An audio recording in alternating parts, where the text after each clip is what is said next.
okay, just relax everyone for a minute. Oh, hi Phil, you alright? Sound like my dad on the phone now. Oh, that's alright, we'll just start. Who's come from afar? I know probably come mate. Yarmouth. Oh wow, so he's yeah, nice one. And Jenny or Jane, sorry. Jenny has come from Preston. So I think you're the record. Anyone else? No, I've come from 2 miles away. So yeah. I'll just sort of entertain you while Dave gets ready with his live stream.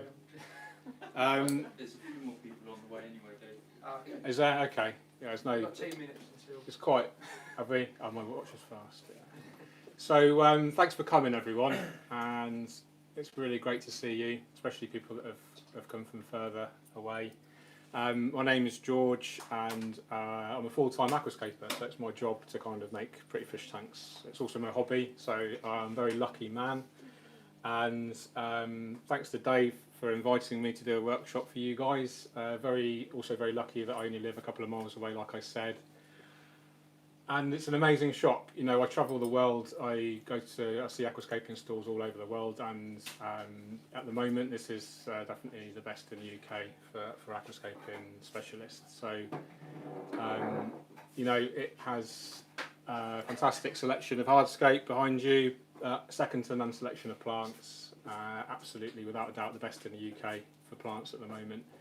And I would just encourage you guys to have a good look around afterwards. You know, I'm not here to sell stuff to you, but you know, I'm here to sell aquascaping to you. Okay, so do have a good look around. There are some offers on. I think the event is sponsored by Tropica, so shout out to Tropica, world-class plant producers, and they also produce the soil and CO2 kits, etc.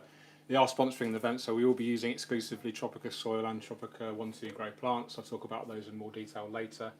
But all the Tropica products are on discount today, so consider spending your hard-earned cash there. And yeah, what can I say? I'm absolutely passionate about aquascaping. I really believe it enriches people's lives. I can believe it enrich your lives too. And if you take anything away from today, it's hopefully how you can maybe use some lessons that hopefully I'm going to teach you today, transfer those into your tanks at home, perhaps. Please feel free to take photos with your smartphones or whatever, share them on social media. I'm not shy, I'm sure Dave will be happy with the coverage as well. More importantly for me, it's about spreading aquascaping as far and wide as we can. Please feel free to ask questions throughout the demonstration. It will last approximately 2 hours. I will be available afterwards as well for any sort of one-to-one for a short amount of time. I do have my daughter waiting at home for me, so it's okay. She's not like 3 on her own or anything. She's a big girl now. But yeah. So before I really get going, it is now 2 o'clock. Yeah, is Dave live? And we're live. Yay. Okay. So hello to the virtual crowd as well, my YouTube followers and Dave's Facebook followers. Those that are watching online, then please feel free to share. Hi, mate. Around the world, and let's get as many kind of people engaged in aquascaping as we can. That's what it's all about today.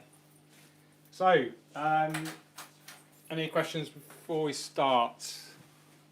No? That's a good start, isn't it? Good. So, a little bit of a story about my background. I started the hobby in 2002.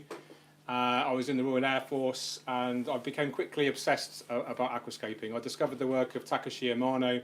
Some of you may have heard of him. He came up with the nature aquarium philosophy, which is all about transferring lessons of nature from outside and then transferring them into the aquarium space. So if you look around all these beautiful displays around you right now, all these are based on the nature aquarium philosophy, which was pioneered by Takashi Amano. He sadly passed away August 3 years ago, but his legend lives on, and aquascaping and the nature aquarium hobby and aquascaping concept is very much alive and well and is growing, and you know it's evident today with the amount of people here and the growth of retailers like Aquarium Gardens.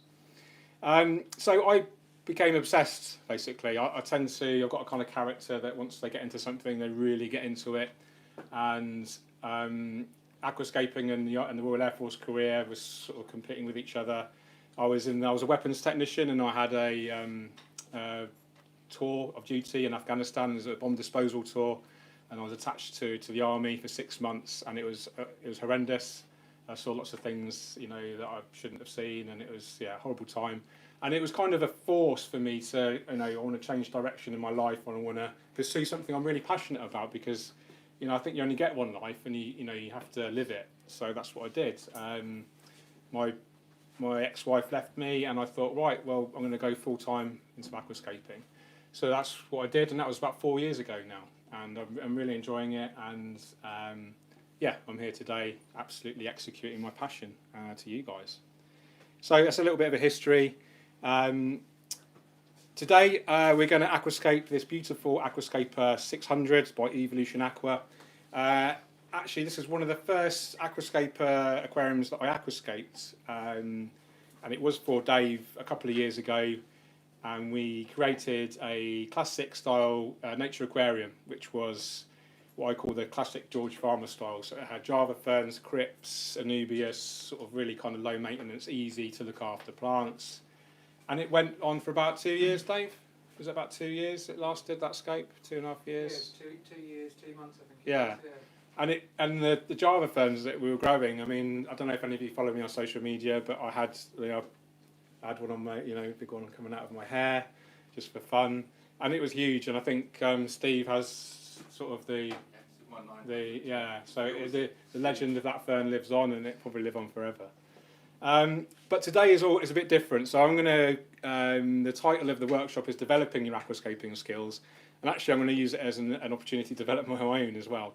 Because, when I'm doing workshops, I tend to stick to my comfort zone, which is, strong hardscape, wooden rocks, loads of like Java fern, anubias, crypts, really easy stuff. Really easy to make a high impact aquascape right away, which is important for a workshop.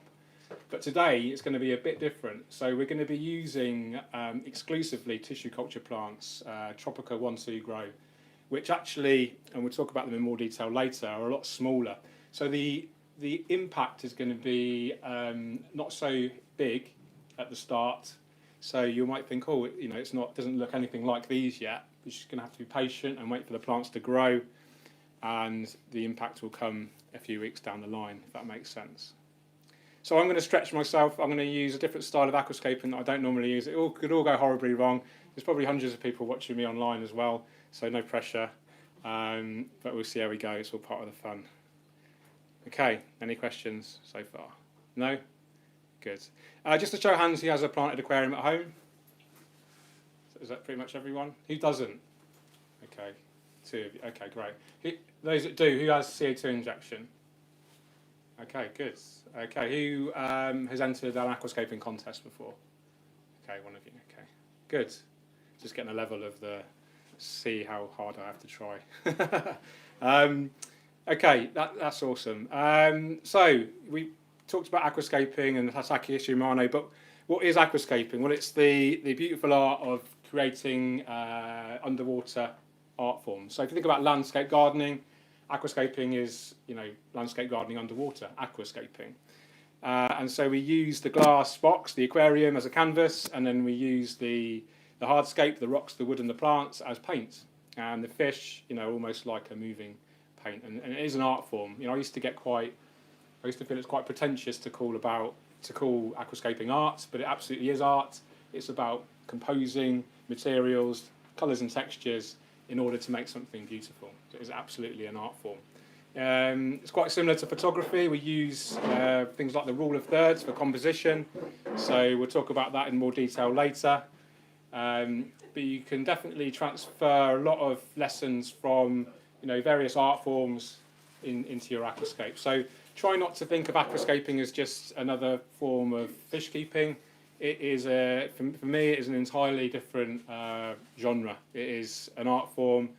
It just happens to be an aquarium that holds fish as well. Okay, and I will, full disclosure, it is all about, if you do keep fish, the fish welfare is at priority. But luckily for us, by looking after the plants as well as we can, that in general keeps a super healthy environment for the fish as well. Okay, does that make sense to everyone? Yeah. So let's just talk about the equipment first before I get too much into detail about plants and aquascaping. So Aquascaper 600 measures 60 centimetres by 50 by 36. If you're into Imperial, that's 2 feet by 1.5 by just over 1 foot tall. It holds about 100 litres or 25 US gallons. It's opti-white. No, it's not opti-white. It's super low iron glass. So if you look down the cross section there, you can see it's a light blue colour. I don't think we have any normal regular float glass aquariums in here, but if we had a regular aquarium that you would buy from a general kind of fish keeping store, this would be like a dark green colour, and actually this is a lot more transparent than the regular float glass. Okay, so the idea behind that is to absolutely minimise the impact of any distractions. So all you want to be doing is looking at the aquascape itself. You don't want to be hindered by sort of semi-transparent glass. We have open top as well. It's rimless. It doesn't have any braces. That's great because we can have things coming out the top of the aquarium. We can have plants, loads of plants. Most plants actually prefer to go out of water. They can flower out of water. We can have wood coming out the top. This is a great example. Not many people do this, but you can actually grow Cryptocorini out of water as well. Floating plants, obviously, and you've got other kind of emergent plants going on. So it just adds a new kind of dimension to the aquascape. The vast majority of off-the-shelf aquariums will come with a hood. You can't see into it, and you definitely can't grow, obviously have things coming out the top. So loads of advantages to rimless aquariums. Disadvantages, you do have to think about your fish stocking quite carefully. You can risk jumping fish, so choose your fish species carefully. You can mitigate these risks by ensuring that the fish are comfortable. They'll only try to leap out of the tank generally if they're not happy. So, consider having lighting that might ramp up and ramp down. If you've got small children running around it and knocking on the glass, you might want to consider a different type of aquarium. So just be mindful of jumping fish. I'm sure we've all heard about this before. Lighting. This is Twin Star. I'm a big fan of the Twin Star lights. They're a really good balance of performance versus price. As they come out of the box, they're not adjustable, but you can buy third-party dimmers and controllers as well. I think, do you sell them, Dave? Yeah. So rather than just having the light coming on and off really quick, 100%, 0%, you can have it ramping up and ramping down, and you can also control the photo period, which is the amount of time the lights are on. They're a combination of red, blue, green, white LEDs, and it has like a diffuser plate. And what that does, it just makes the colours really rich. You can see, the colours really kind of pop. It pops the colours of the fish, and it also encourages really healthy plant growth, as you can see all around you. So very good product. Anything from the smallest units, from sort of £100 all the way up to sort of 300 or so. And actually that sounds like a lot of money for aquarium lighting, but if you look at something like this, which is a higher end unit, this will be anything from £800 upwards. So they do represent good value for money, I would say. Okay, moving down, we've got the cabinet. This is an Eeveelution aqua cabinet, as is the aquarium. Now you can see there's all the cabinet finishes, 16 different finishes ranging from a gloss finish to a super matte finish, and then like a wood effect finish. And hopefully you can see the 16 different finishes there. Will more than likely one of those will suit your living space at home. Just a bit of a sales pitch. If you do buy an entire system off Dave, or if you buy the Aquascaper range off Dave, they do drop ship as well, don't they? So if you order the aquarium, it will actually get delivered straight to your home rather than you have to pick it up from the store. And trust me, if you've got like one of these, it's quite hard to pick up yourself, so delivery is always a good thing. Okay, so we've talked about the equipment. We could talk about the filtration and CO2 and soil and all that later on, but that's the basic bones, the lighting and the aquarium. Any questions so far? No. Can you just see, is there any trolls or anything on there? Not so far, I'm kind of flicking one eye on it. I've got a couple of mods hopefully, so 197 people watching, no pressure. Okay. Let's move on to the substrate. So I'm just going to slide this forward. Sorry for the YouTube people, it's going to make a horrendous noise. I've got my microphone connected to that bit there. So substrate, or the stuff that goes in the bottom of the tank, that's what substrate means. And if you're growing plants, it's a really good idea to use a soil substrate. It's not like garden soil, so don't go up digging your garden, although some people will do that. It's a commercially produced soil. It's been kind of pelletized and baked, so it's quite hard. Absolutely safe to use in an aquarium environment, and it actually has loads of benefits to the whole aquarium system. Okay, so it will provide nutrients to the roots, the plant roots. It is like a clay-based soil, and it will also lower the pH slightly, make the water slightly more acidic and softer, which is advantageous to most plants and fish as well. It also has what we call a high cation exchange capacity. And that's a posh way of saying it takes in nutrients from the water, locks it into the soil, and then makes those nutrients available to the plant roots. So it's a really good product. Absolutely no need to rinse it. I would recommend not rinsing it because you're going to rinse away a lot of the goodness. So you can just pour it in straight away, as opposed to regular sort of gravels and sands which come loaded with loads of dirt and dust. And they will need rinsing, otherwise you're just going to get a load of cloudy water. So this is the Tropica soil. I've used this probably in over 50 aquascapes over the last few years, and absolutely proven performer, really consistent results with it, and highly recommended. And as I say, there are discounts available today if you do buy some. It will last. A lot of people ask, how long does it last in terms of its nutrient content? It will last almost forever because of this high cation exchange capacity. As long as you're feeding a regular liquid fertilizer, that fertilizer will potentially be locked into the soil. So the plants will use it as well, but also the soil will take it in, and it will keep the nutrients in the soil. So, with plants, it's all about almost spoiling them with nutrients. So give them nutrients through the roots, through the soil, and also through the leaves, which you add via a liquid fertilizer. And we'll talk about that in more detail later. If there's kind of one big lesson to take away regarding plants, it's and a new setup, it's plant really heavily and really look after those plants. So if you think about the aquarium as a battle all the time between the plants and the algae, the less plants you have and the more poorly those plants are, the more in favour of the algae, and you will get algae problems. The healthier the plants and the more of them, the more in favour of the plants and the less algae you'll get. So you'll notice, all the aquascapes here are heavily planted, with the exception of this one at the moment, but this is relatively new. And that's why there's very little, if any, nuisance algae in these aquascapes, because they're heavily planted. There's really good maintenance practice on them. Shout out to Steve, who religiously maintains them. And, it's a lesson in how to look after your aquascapes. Loads of plants, plant healthy, good maintenance regimes. We'll talk about maintenance in more detail later. So that's our first bag of soil in there. Now what I'm going to do is, we do have another bag to use, but I'm going to put that in later, and I'll explain why in a moment. So the style of aquascape we're going to do today is a bit different. So has anyone heard of Iwagumi? Yeah.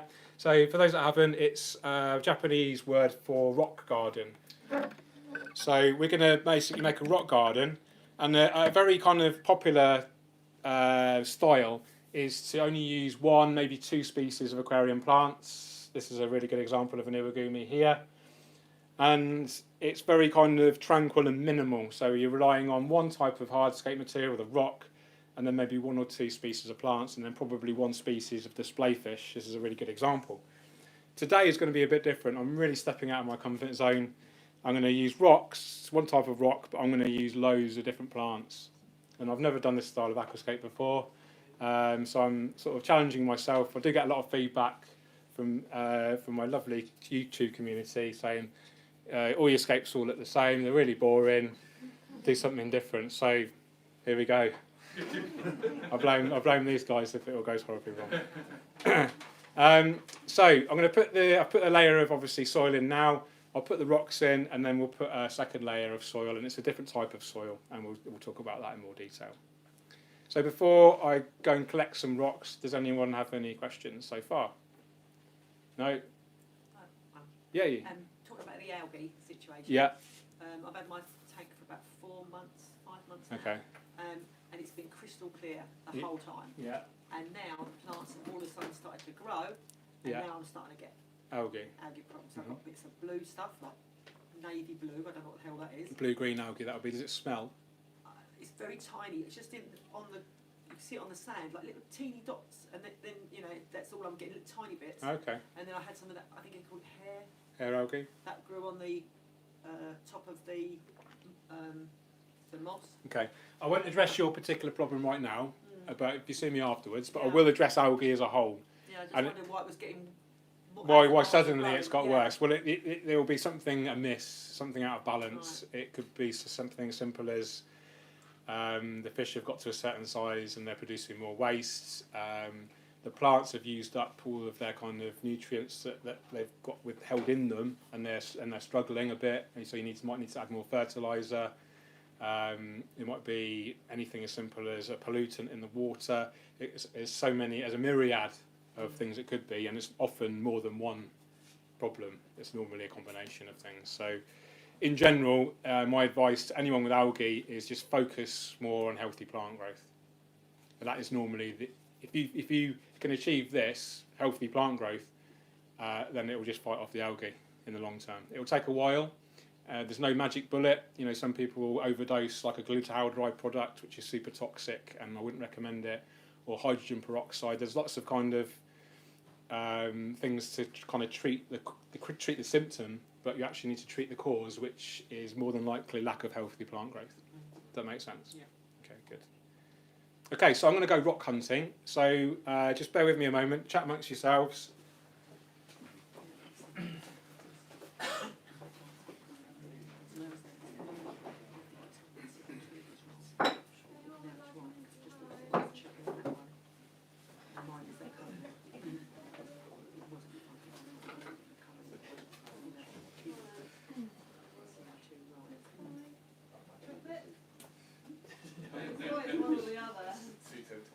Okay, so I'm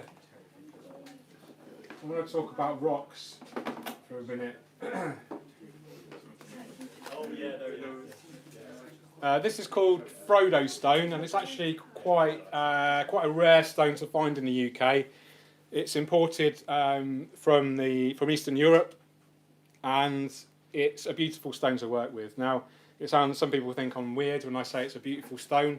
But it's just full of character. You can see, different gouges, different textures. If you imagine just like a regular sort of smooth boulder, it's not got as much character. It's relatively boring to look at, and it just doesn't offer as much interest. So when you're picking your hardscape, do consider, having a look through the collection and just picking out the best pieces. And with hardscape, it's really important to create a strong hardscape from the beginning. Anyone that watches my stuff on YouTube, I always talk about the importance of hardscape, and it's like the backbone of the layout. If you start off with a strong hardscape, and it's more than likely you can create a strong aquascape. I compare it to a human being. So the hardscape is like the skeleton, and then the muscles, the flesh, and the blood are like the plants and the water. So start off with a strong hardscape, strong skeleton. You can build up on that, and then you get a strong human, like a strong aquascape. Does that make sense? Say again, sorry. You can do, but you have to be mindful that it can contain a lot of lime, which will influence the water chemistry significantly. It can raise the pH to potentially dangerous levels. It could potentially contain heavy metals as well. So my preference would be to buy it from a reputable retailer, personally. Like Aquarium Gardens, for instance. Pay me later, mate. Yeah. Okay, so when we're positioning our hardscape, it's really important to think about composition. So composition is how things are formed in a space, simple as that. Now, a very popular technique, and a technique I like to use, is called the rule of thirds. Some of you may have heard of it already, especially those into photography. You position your focal point around about a third of the way along either the horizontal and or the vertical. So I've kind of just positioned that there. That is around about a third of the way along. And I've also thought about which side of the stone is the most interesting, what looks the most natural. So if you look at that, that's relatively flat, isn't it? It's quite boring. You know, this is exactly what not to do. Put it straight in the middle like that, you know, and you'd be surprised how many people would do that. Okay, so the problem with that is, if you didn't know, it's too symmetrical. You've got exactly the same open space there as there, so your eyes can't settle down. They're going from left to right, and it's just like, I don't like that. So we offset it by about a third, and that is like the most aesthetically pleasing balance. Okay, so I'm just going to come to the front for a second. Whoa, hopefully not crack the glass. So I think this is the most interesting side. This is definitely the most boring side. So if we put that to the bottom,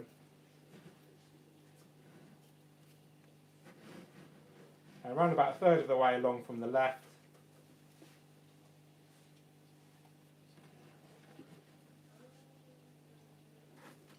and then remember, we do have some more soil to put in, so it doesn't matter if there's a bit of a gap there. And I am literally flying by the seat of my pants. I have no real plan about what I'm going to do, but hopefully it will come together in the end. Okay, so we'll put our second piece in, and again, using that same principle, this is the most boring piece, so that will probably go on the bottom, I would say. This is a really interesting side. It's got like really nice sort of gouges out there, which adds interest. So if we have that facing us,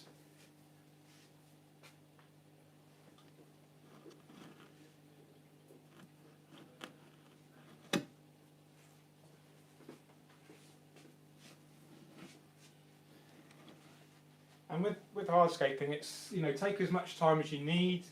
You know, obviously we're doing it dry, so we're not making a mess. If you can imagine doing it with the aquarium's full of water, you know, the soil's going to kick up a load of dirt, your hands are going to get wet, you're going to get water all over the floor.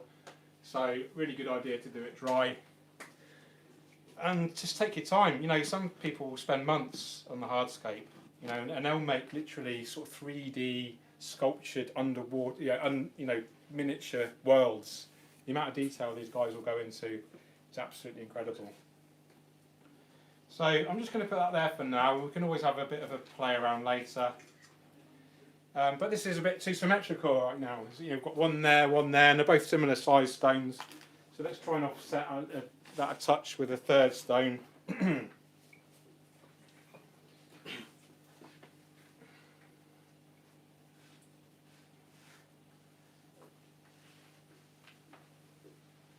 Now I'm mindful that I don't want to use too much real estate, so I'm going to be planting, I want to plant really heavily because, like I said earlier, the more plants we have, the better we look after them, the less chance of algae we get. So if we can plant really heavily from the outset, we're going to really reduce the risk of algae. So, you know, I'd be tempted to actually put this quite flat on the soil, but that's actually going to take up a load of room of the soil. So let's put it upright, and then we can just have a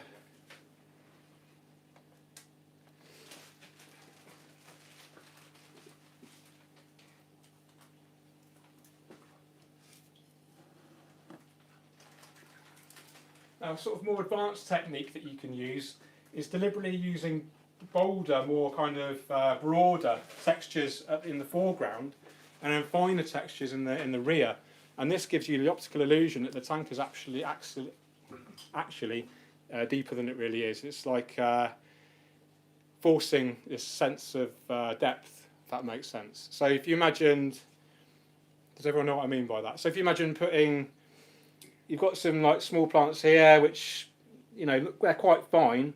But if we put an even finer texture behind that, when you look at it from straight on, it looks like it's much deeper than it really is. That sense of depth is increased. So we can use that with hardscape as well.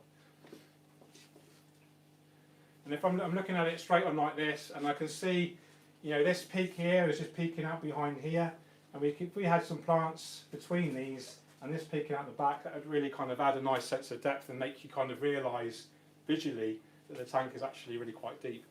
And that's a really good thing about the Aquascape range of aquariums. This is the Aquascaper 600. and it measures 50 centimetres front to back and 60 long, which is actually a market leader in terms of surface area. You know, you very rarely find the tank, you know, nearly as deep as it is long unless you buy a cube tank. If that makes sense. So it gives you more room to play with. There's other advantages to a big surface area. You get better oxygen exchange, gaseous exchange as well, so it's better off for your livestock. Okay, so we've got our 3 kind of stones in there. Now, it doesn't look very impactful at the moment. We are going to be relying on the plants. I think maybe 1 or 2 stones might look good, or maybe I'll choose one bigger one. Let's go and have a look. Excuse me.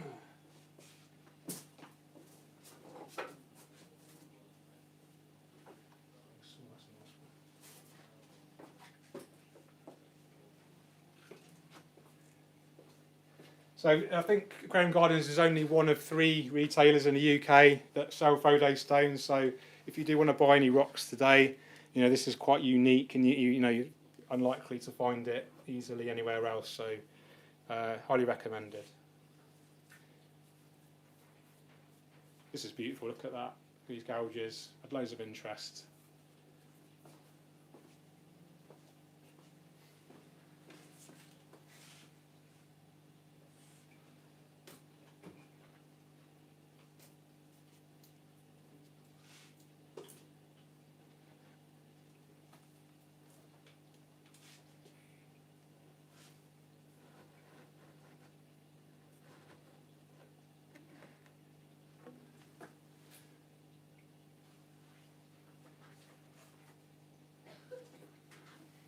We're still lacking a little bit of height, so I'm happy with that for now. I'm going to put this powder in, this Tropica soil powder, exactly the same product. I'm just going to move this out of the way for a second. So it's exactly the same material, it's just a much finer texture, and this is really great to use when you're using the Tropica 1-2 Grow range of plants. So Dave, can you just chuck me over a 1-2 Grow, any pot, the Acaris ideally if you can got it. Yeah, no pressure. There you go. Okay, so 1-2 Grow. Let's talk about the 1-2 Grow range because these are amazing. These are produced in Denmark. They're one of the only plant companies that actually produce their own laboratory plants. They have their own lab in Denmark. One of the few fortunate members of the public that have had access to it. And it's amazing. So they grow their plants in a special liquid media. So most tissue culture plants will actually grow in a jelly, which is quite viscous. It's quite like literally like a jelly. So it's a bit more tricky to prepare. But this stuff is super easy. You just literally pour it away, and away you go. It contains all the nutrients that the plants need to grow in their laboratories. And the other advantages are that it's absolutely guaranteed to be snail-free. So when you buy a regular plant in a pot from a regular store, you're more than likely it's gonna come with snail eggs or pest snails. So that's a disadvantage. So when you buy a tissue culture, absolutely no chance of snails. Disease-free as well, and also interestingly, not a lot of people realise pesticide-free. So a lot of plants are imported from Asia. And part of the import laws are that they need to be treated with pesticides so they get rid of any kind of larvae or any kind of potentially dangerous parasites, etc. So the danger of pesticides is that it's really, really toxic to any invertebrates. That's how a pesticide works. It kills invertebrates. So when we're keeping shrimp and ornamental snails, if you had a bunch plant from Asia and it was treated with pesticides, I could almost guarantee you it would wipe out your entire shrimp and snail population within 24 hours. So it's really important to consider where you're getting your plants from, and 100% way to guarantee that the plants are going to be pesticide free is to go for the tissue culture. Okay. So another advantage is it looks really small. It is small, but it's because it's baby plants. These are like test tube babies. Okay. But the advantage is there's so many more of them. Probably between 5 and 20 times more quantity of plant matter in one of these in terms of individual plants than you would in a regular pot. Katie, have we got any Eliocharis acicularis in a pot out in the? Thank you. I'm just going to show you a compare and contrast as a learning point. So, any questions so far? Either I'm doing really well or you're really shy, or maybe a bit of both. Right. I think Spain. I was in Spain a couple of years ago, and it was just they're not shy in Spain, and they were just like throwing questions at me. Yeah, it's all good fun. Grass. Okay, right. Just the one part, is it? Yeah, that's fine. So, actually, that's quite a good example of. There's actually quite a lot of plant matter there. Often you only get half of that in a regular pot, but there's probably, believe it or not, sort of 5 times as many plants in there than there is there, and they're about the same price as well. So many advantages. You know, no snails, no pesticides, more quantity, easy to prepare, less environmental impact as well. You know, there's much more plastic in that than there is there as well, and probably less energy used to produce these as well compared to these. Yeah. Is tissue plants the same as hydroponics? No. No, hydroponic just refers to the way that the plant's grown. So these are grown hydroponically. Oh, right. So these are grown underwater, like a nutrient-rich liquid, circulating water, if you like, and then this grows out of the top in the air. These are grown almost fully submersed in a special liquid media. Okay. So these aren't hydroponic at all. It's different. That liquid media, when you take that off, Yeah. if you're just using it for, say, more of the sensitive shrimps, like Caridina, bee shrimp type thing, Yeah. would you have to leave that soaking for a while? Would you be able to just rinse it like you would? No, just rinse it normally. Absolutely shrimp Would you safe. be fine with that? Yeah. Yeah. Yeah. The liquid that the Tropica have developed is patented, and it is.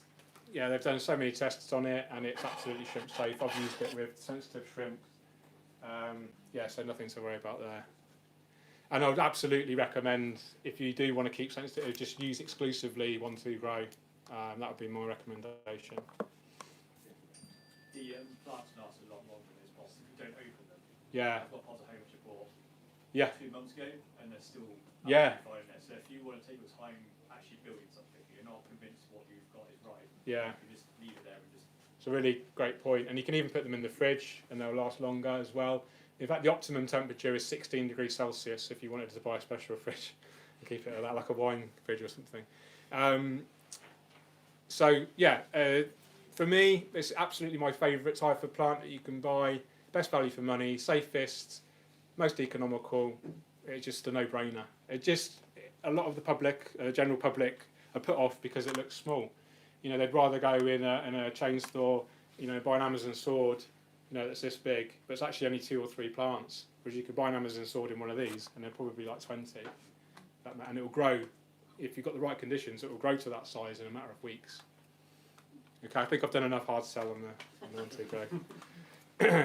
Okay, so I'm going to put, and the reason I've digressed massively there, the reason we talked about the 1-2 grow in so much detail is because the aquarium soil powder is really great for the delicate root structures. Because it is a baby plant, it has much finer root structure, and therefore the powder is a smaller grain size, and it just allows for easier planting and penetration, if that makes sense. Good. All right, just put that there for a second. Now I'm going to pour in my soil. And again, this is on discount today.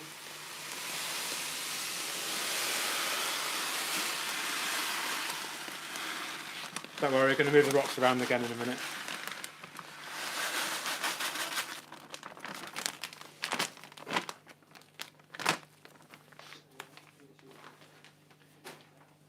So if you do buy anything, you know, to get you started in aquascaping, soil is probably one of the, you know, first considerations. It's really going to give you the best chart, you know, the best sort of start.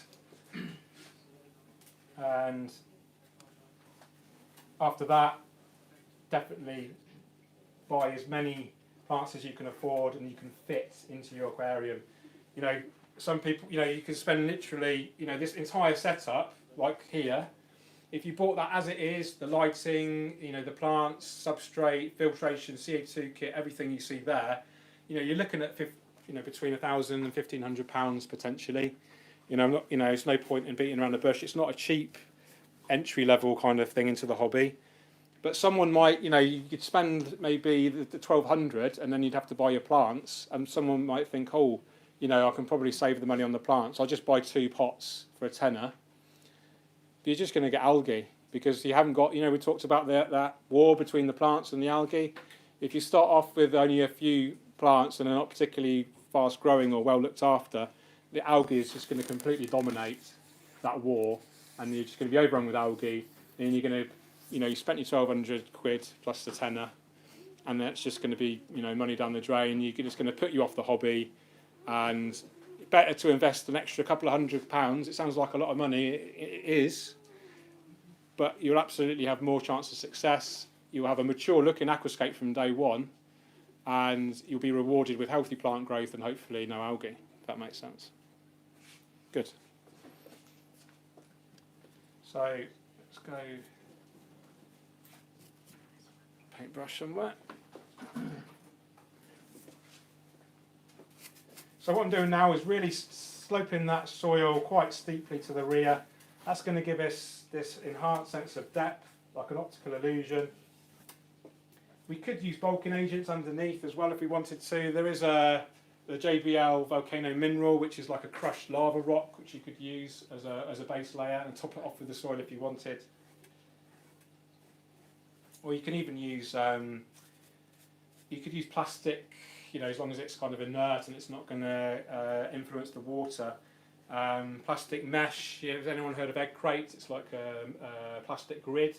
You can create almost, structure underneath, and then you can put your stones, your rocks on top of that structure, and then kind of top off with your soil. We're talking quite advanced techniques now, but just to. If you do that, are you giving them less nutrients by doing that? You've just You are, yes. Obviously there's not as much soil in there, so the nutrient content overall is going to be less. But as long as those plant roots are in contact with that soil, then you should be okay.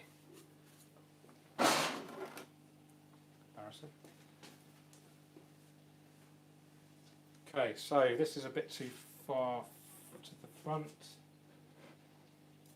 Got quite a lot of room there.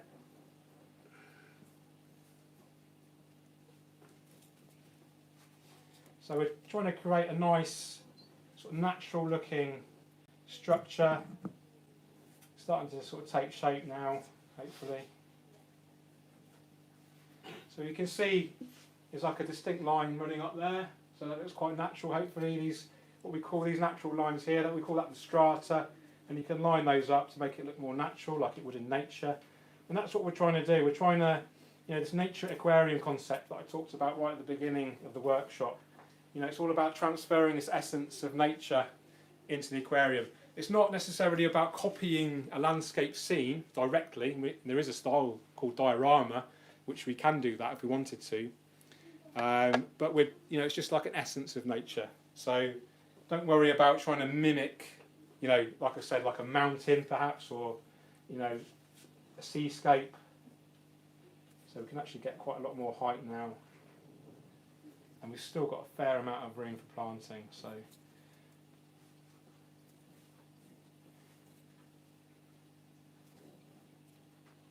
that's nice there, I think.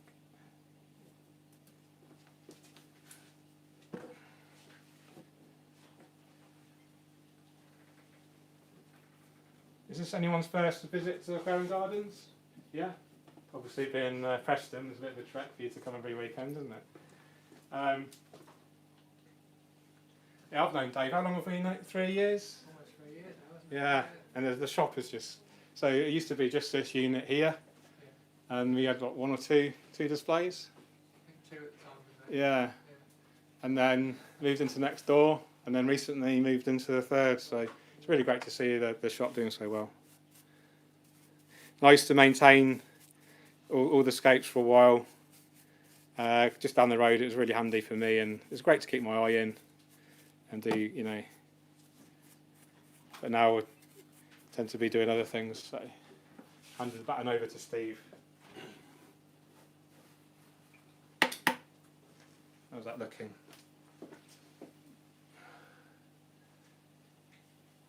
Maybe a bit more height on this one. It's a bit more interesting there.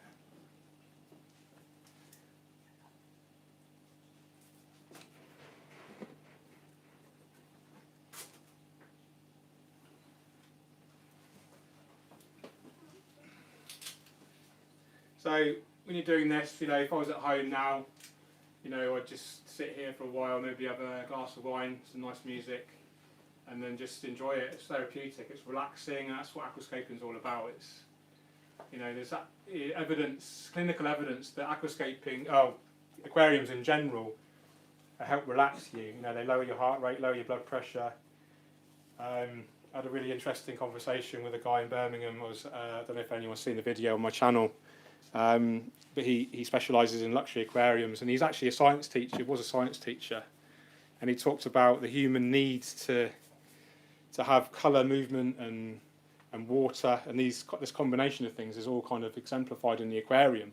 So if we're sitting in front of an aquarium, it actually really relaxes you. And I would argue, and that's with any aquarium, and I would argue if you have a beautiful aquascape, it's just going to enhance these therapeutic values more, because it's absolutely even more beautiful to look at. You know, the colour green invokes a sense of peace.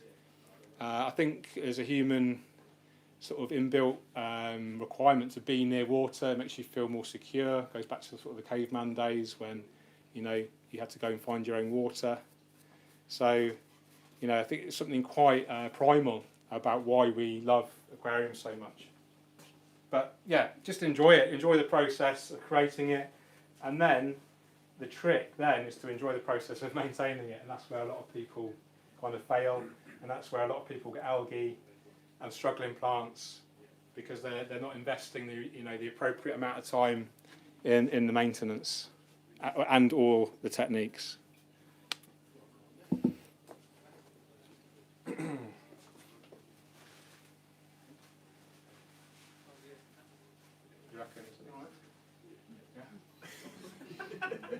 You said no, it's terrible. So there you go. You're getting some shade online about the line of the rocks. Oh, am I? Yeah. Oh well. All lined up apparently. They don't like it. Well, I haven't seen the plants yet, so. I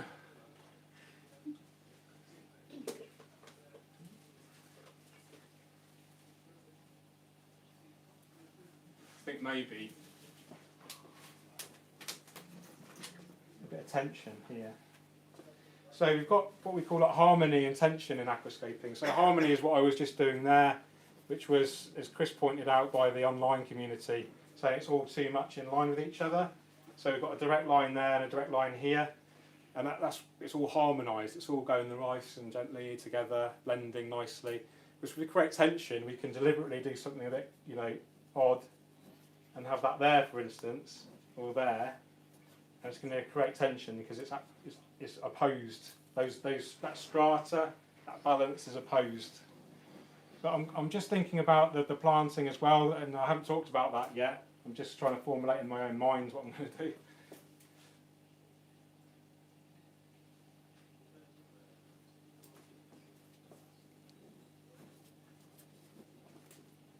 I think I'm going to stick with my gut instinct.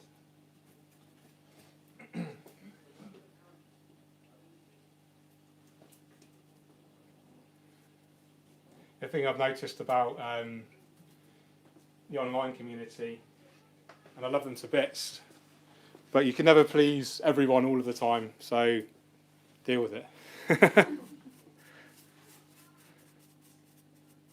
Sometimes you have to have the courage of your own convictions, even if it doesn't make everyone happy.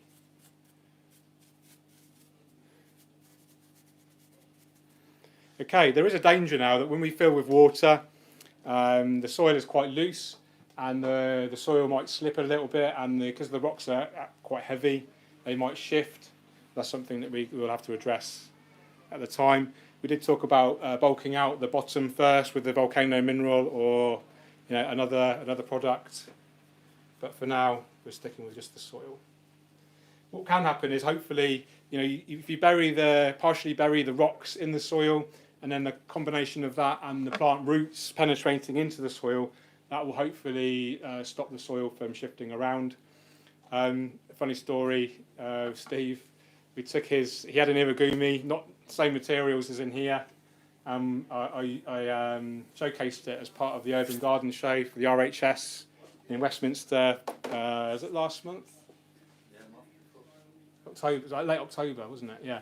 So we drove carefully down to London, and you know what? Well, try to drive carefully through London, but if you drive carefully through London, you never get anywhere. So yeah, by the time we by back to Steve's with it, it was like this, like high up there and down there when we started, and then by the time we got back to Steve's, it was, you know, it was like this, wasn't it? So there was massive holes. yeah, it was a disaster. Sorry, mate. Anyway, but yeah, what I'm saying is the soil it might shift over time, and if you do drive through London, and just beware. Okay, we're actually really kind of near the rear there. I'm not going to have much room to plant behind there, so I need to move that forward a touch. Now, a good idea is to have a planting plan. A good friend of mine, Lilies, is a German professional aquascaper. Some of you may have heard of him. He has a really good YouTube channel which is growing really well. One of his more recent videos was about planting plans, so do check him out. Lilies is spelled Jurijs. If you just type in that space aquascaping on YouTube, you'll see his channel, and do consider subscribing to him. His production value is very, very good on his channel. Okay, I think we're about there with the planting. Planting there with the hardscape even. Yeah, I think I'm fairly happy with that. Okay.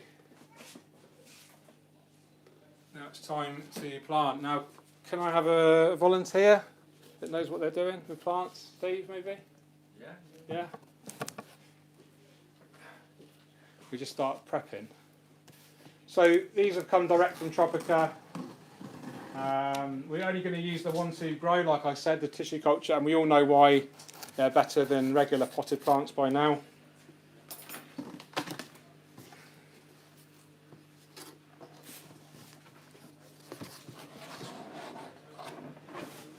Exciting.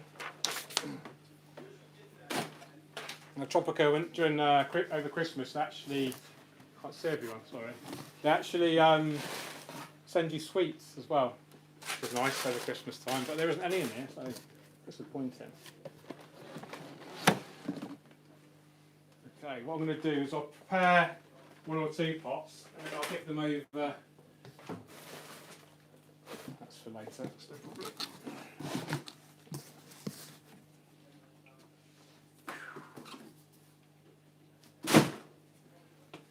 Okay, scissors.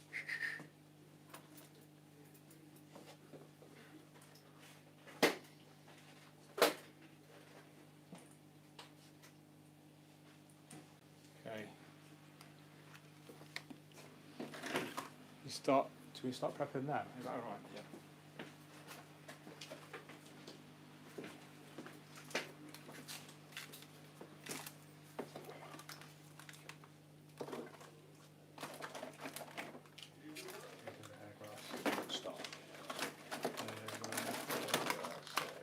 Good. Okay, we've already talked about Eleocharis for a while, but this is Eleocharis acicularis mini. Very similar to that, but it stays hopefully shorter. It's a carpeting plant, which means it sends out runners, and then it will shoot up new blades, and eventually you'll get a solid carpet. So in the front of this aquarium here, you can see some beautiful plants. Not particularly fast growing, so a bit more kind of sustainable, not too high maintenance. And I'll just show you how we prepare a pot.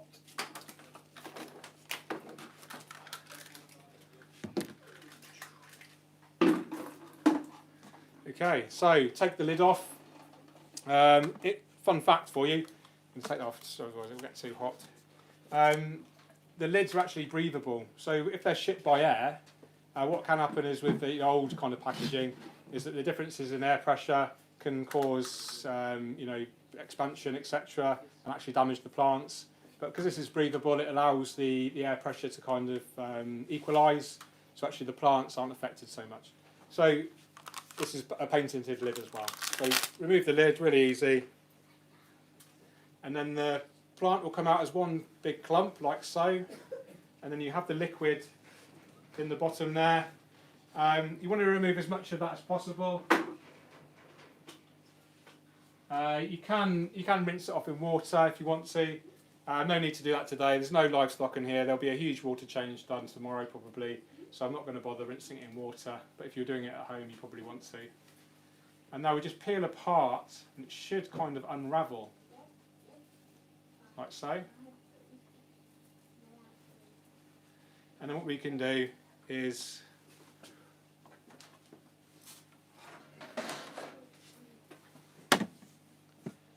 separate into as many portions as you like. It's probably around 300 individual plants right there. We're not going to individually split all them up because I'll be here all day and night. So probably 1 or 2 centimetre portions. And it might look really boring. I love this stage. It's really, I find it really therapeutic.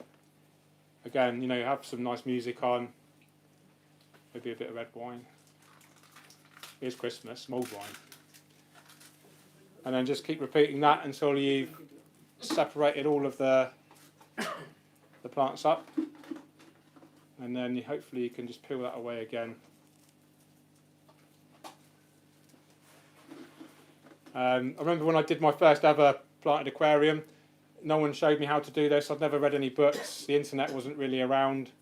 And, you know, I just got the pot and then just put it in the tank. And, you know, some of you may have done that. But it is worthwhile, you know, taking the time to prepare them. It's going to give the plant the best chance possible to succeed at the start. And that's what it's all about. It's about, you know, making sure you do everything correct right at the start, and then you're going to have much better chance of success. You're going to have less algae risk. The plants are going to grow nicely for you. You know, it's really rewarding, you know, when you see your plants growing almost on a daily basis. You know, if you've got a nice aquarium system and you're really looking after those plants by giving them enough light, good levels of nutrients, good soil, good circulation, CO2 injection ideally, good maintenance, you know, you will see results really quite quickly.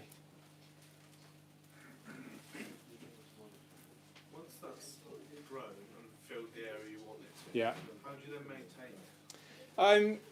You can actually keep it going surprisingly long just by giving it a haircut. Yeah. It will eventually become like a solid mat where it can't, you know, almost smothers itself. But that can take anything up to a year. You know, we had a tank just there where you're standing, in fact, and it had, you know, an Eleocaris lawn, and that lasted, well, a good couple of years. And then what you can do is either just remove it, and it will actually be removed. It will literally peel up as one big, because it's all matted together just like that. And then what you can do is split it up again and replant it, or we can use it as an opportunity to try a new plant or go for an open sand substrate. So yeah, it's not maintenance free, obviously. One of the top tips I would recommend with any carpeting plant is just to, and it goes with any plant or any kind of type of maintenance, is when it's fully planted, you can't do the old regular gravel siphoning. That's embarrassing. Because you're just going to siphon the plants up. So what we do is just wave our hand gently above the plants. It's going to lift up any detritus, waste organics, and then you siphon that away as part of your water change. Does everyone do that already? It's one of the biggest sort of lessons that I've learned in the last sort of few years, is the accumulation of waste organics in an aquarium system is what leads to algae. You know, you can look after everything else. You can have the healthiest plants. You can have, I'm going to put that down there. You can have the healthiest plants, you know, the best CO2, the best lighting, you know, really good filtration, good circulation, good CO2. But unless you remove those waste organics, they're just going to build up to a point where it's going to trigger algae. And that might be what's happening with you. There you go. So I've got sand. I've this sort of tank. Yeah. So I siphon the sand, but I don't touch the plants because I'm too scared of it hurt them. So I siphon all the sand. Yeah. but I No, don't- give the plants love. Give them a stroke. You know, just I keep pulling them up. I keep making a mess. I'm like, if they're you're not- pulling they're them, not if you staying in. if you're pulling them up, it's probably what substrate are you using? What you used? Right. If you're pulling them up easily, there's a problem with root growth because they should anchor themselves. I had a bit of an issue with keep changing things. Okay. I keep looking at it, changing it, looking at it, changing it, moving things around. Well, there you go, because they're not established. Yeah. Yeah. I finally got to a point now where I'm happy with it, Yeah. and now it's starting to grow properly. There you go then. But the algae started, so. Yeah. So what I would do, big water changes. Do what I said about waving your hand. Get rid of all that rubbish. So you do it all over the top of those big. Yeah. I mean, I know Steve will do it. I used to do it. Is it literally get your hand right in there. Do this. Oh right. Yeah. Don't be scared. Do this. It lifts up all the crap, excuse my language, and then you siphon that out as part of your water change. And it's really important to do that water change as the last bit of the process. If you do that after you've done your water change, then all that stuff is floating around the tank, and that's going to trigger algae. So you need to dilute all of that with the big water change right at the end. Right. I'm doing my water changes wrong, I think. I've A got. little tip I got actually, because I've got the same type of tank. George actually helped me with that and built it with me. But Dave told me to get a turkey baster, Yeah, I've got one. I've just bought zip it. tie it to the siphon, the same Yeah. distance away, and as you're siphoning, you just squeeze the turkey baster and it blows the air onto the gravel plants. Yeah, because what I've been doing is I've been siphon off the waste that comes on the sand, so I can see it, so I can get all that out. Yeah. But then every now and then, when I finish siphoning, I look and I think, oh, it's there again. So I put my hand in and start flapping it about and sending it to the outlet thing, you know, Yeah. the field thing. So I push it all like that. It's all gone, but obviously what it's doing is travelling around the plants and making a mess. So I need to stop doing that. Turkey baster works really well. It comes up like a cloud of detritus, and then you just siphon the cloud. Yeah, I tried to take the base on its own and just made big hollows in the sand. And it's a bit powerful. Yeah, because you can't put it too close, otherwise it will just blow the gravel Yeah. away. Yeah. So yeah, doing it a bit higher, but it does work. It works okay. really well. Yeah, I've just bought one, so let's give that a go. Yeah. Thank you. Perfect match. Cheers. It's so good to talk to other people because you know what's wrong. One more question about the carpet. Yeah.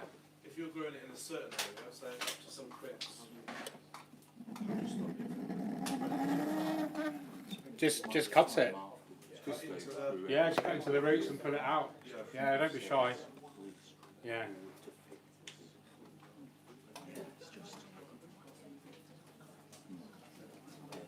Okay, now it's time to plant. So, first plant I'm going to do is the Elaeocharis mini. So, just a quick lesson on how to plant if you weren't aware already. Get your portion, line up the roots, really tiny root structure on this because it's tissue culture. And then pop it in, push it in quite far so it hopefully stays in. And if you think it's going to come out when you withdraw the tweezers, just pop your finger on and then let go, and then it should stay there. Now always plant into dry soil now. I used to wet the soil first or fill it up to about a third and then plant, but I find planting into a dry soil is much easier, much less messy and less chance of floaters. So when you do fill up with water, hopefully you won't get any floaters. Now to ensure an even coverage, top tip is to plant one end, plant the other, and then plant halfway, and then just keep repeating that, and then you're guaranteed an even coverage.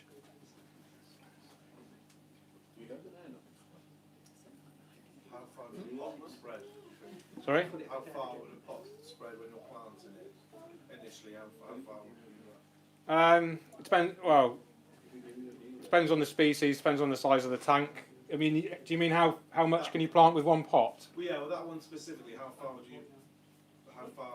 Oh, how densely do you want to plant? Is that what you're saying? I don't get the words, but Yeah, yeah, since you've got one pot, what area would you put that into to start? One pot we probably cover. I don't know. I've never been asked that question like that before. It's a tricky one. It's good to see Yeah. how many pots you can in it. About Yeah. your hand. Yeah. Hand. I mean, the more the merrier. The denser you plant, the better. Yeah. But obviously, a lot of people are on tight budgets.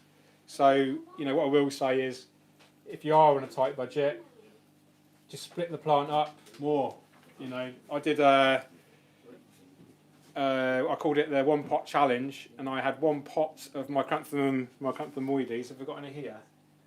No, we haven't, but we've got hemianthus, which is very similar. So I planted basically a tank like this with just one of those, but there's literally 800 to 1,000 individual plants there, and I painstakingly, for a challenge, to say I could do it, and yeah, I did a very similar layout to this, in fact, with one pot. So, you know, it's like £5-6 of plant, you know. But it was a challenge because there's such low plant biomass there. You know, we've already talked about the algae battle. You know, I was doing huge water changes, you know, every other day. You know, really limiting light so I didn't get too much algae. So it is possible to do it on a budget, but I'd recommend just investing in as many plants as you can at the start. I'm not just saying that to sell more plants. It genuinely is that simple. The more plants you have, the better you look after them, the less algae you get.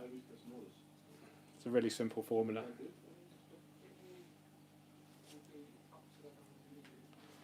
Now the plants kind of look a bit sorry for themselves at the moment. You know, they've been grown in confined conditions, obviously in that small pot, and they're all kind of, you know, constricted. The root structure's all like tangled up. But literally in a day or so, couple of days, you know, they all start reaching for the light. They're all phototropic, which means they reach to the light, and you know, you'll be amazed at the transformation that you can experience just in a couple of days of good conditions.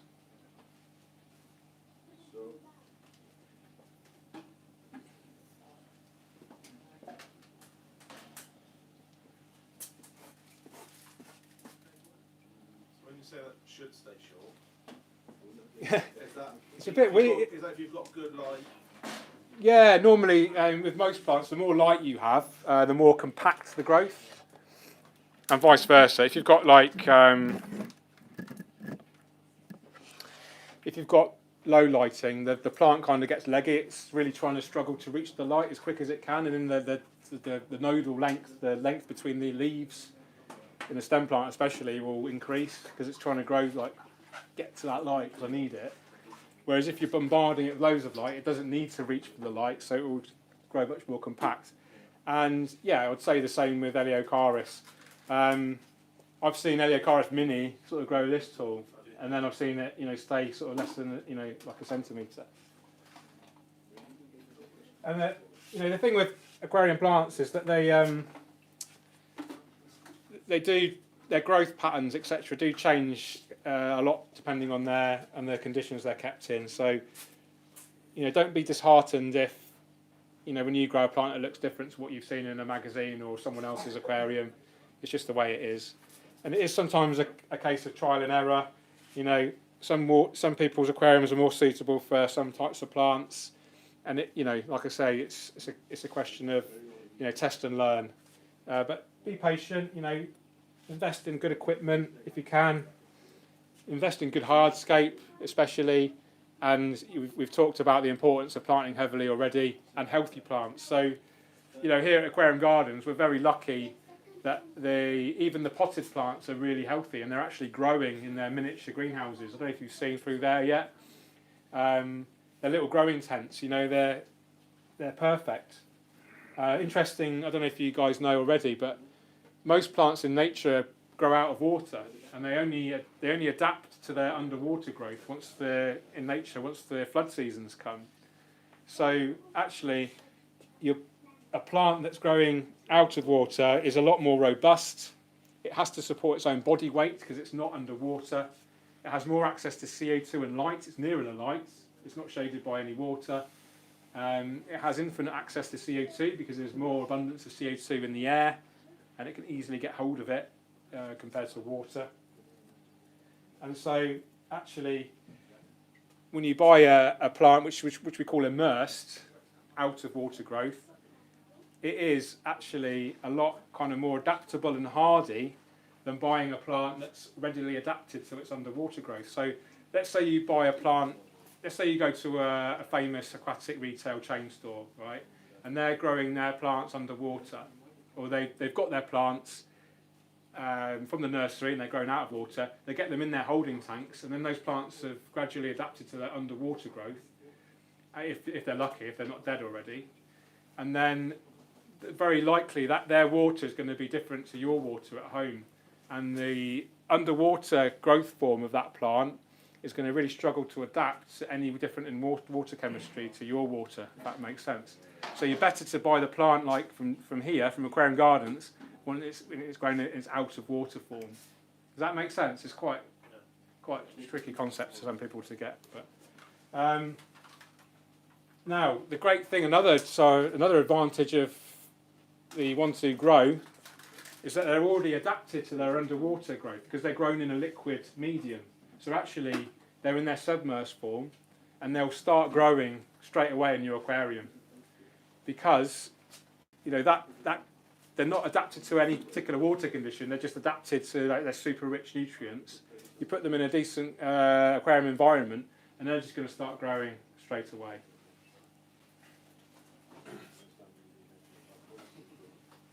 You grow these without CO2? You struggle with these. So the Tropica plants, they come in 3 different categories. They're easy, this is medium, and advanced. So when you look at the labels, the easy are green, the orange is medium, and the red is advanced. So advanced and medium, advanced you definitely need CO2 and strong lighting. Medium, you definitely massively benefit from CO2 and moderate lighting. And the green, you wouldn't need CO2.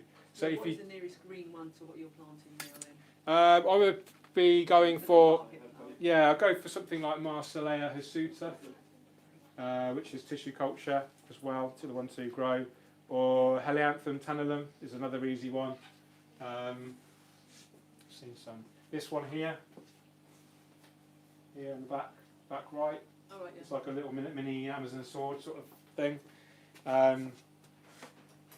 Now carpeting plants are, by the nature of them, quite tricky because they're the furthest away from the light source because at the bottom of the aquarium, and they're actually getting the least amount of water circulation as well. So it's worth talking about circulation in more detail.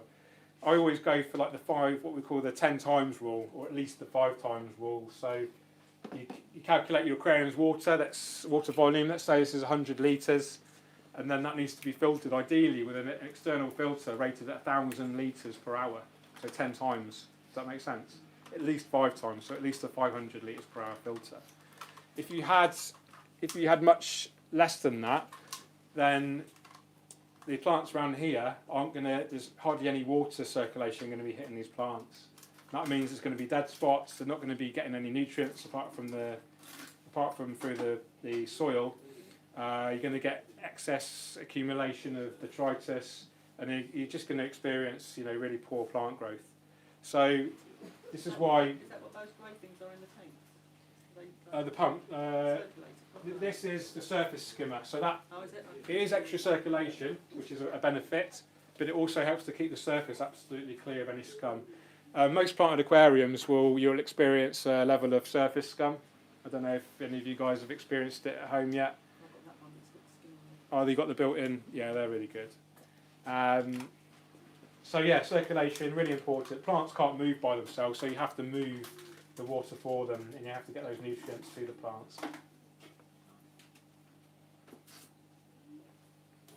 Now what I'm going to do is actually going to plant this hair grass up here, and it's going to create like a nice path effect, and then I'm going to plant sort of taller plants around here, and eventually it will have what we call a concave composition, or a U-shape. So tall kind of stem plants which can be trimmed appropriately, going down to the carpeting plant down here, and then again taller plants up here. And it should look nice, hopefully, if Steve maintains it the right way. Yeah, no pressure, mate. Does anybody want to have a go at planting? No? Yeah, I drive me mad that. As soon as I push it, it comes straight back out.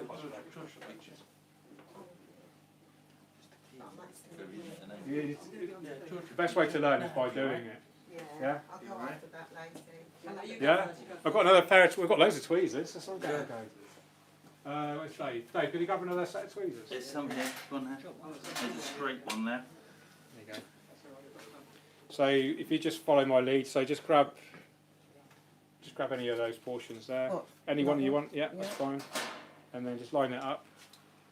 Like that. Yeah, and then just push it in. So if we go around here somewhere, Out there. yeah, push it in, and then let go gently. There you go, perfect. It's not too deep. No, that's fine.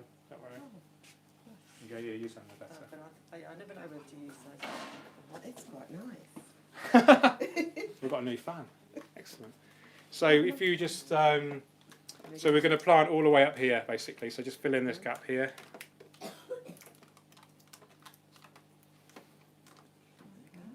And if you think the plant's going to come out when you're taking the tweezers out, if you saw what I did earlier, just put your finger, rest your finger gently on top of the plant, then pull your tweezers out, and the plant will Doesn't stay matter there. that there's Oh, some that's a roots nice and one. there's some no. No, don't worry about that. It'll all kind of straighten itself out after some time.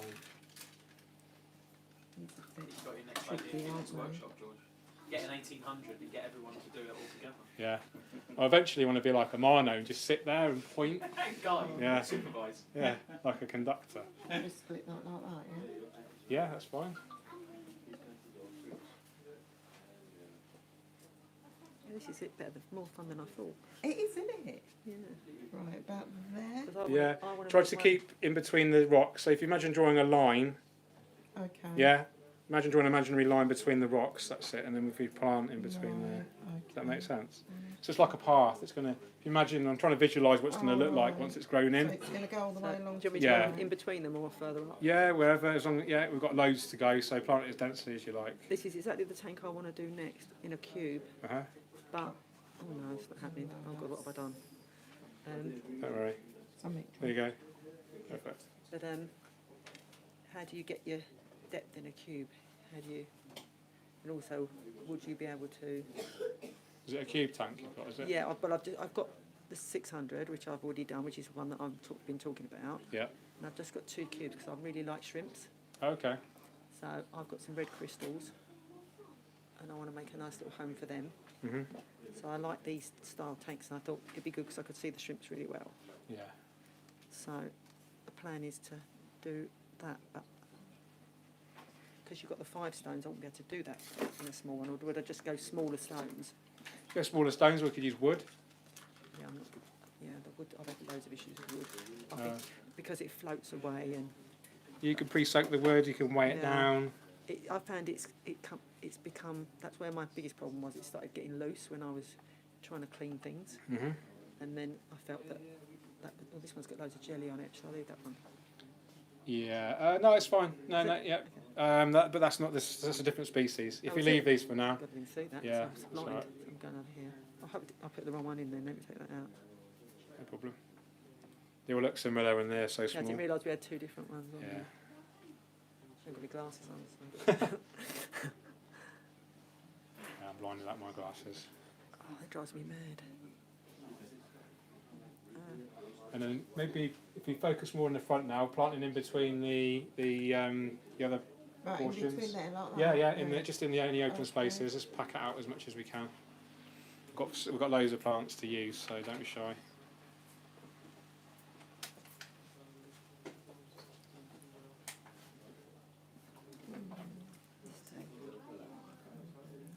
Let's hope they don't all float away when we put the water in. Hopefully not. You're bound to get 1 or 2 floaters, but it's just one of those things. You just replant them and they should be fine. We don't need any more hairgrass, mate. If you, Okay, well you've got those. yeah, we've got absolutely loads. So it's fine. Cheers, mate. It's a good crowd, isn't it? Good sized crowd.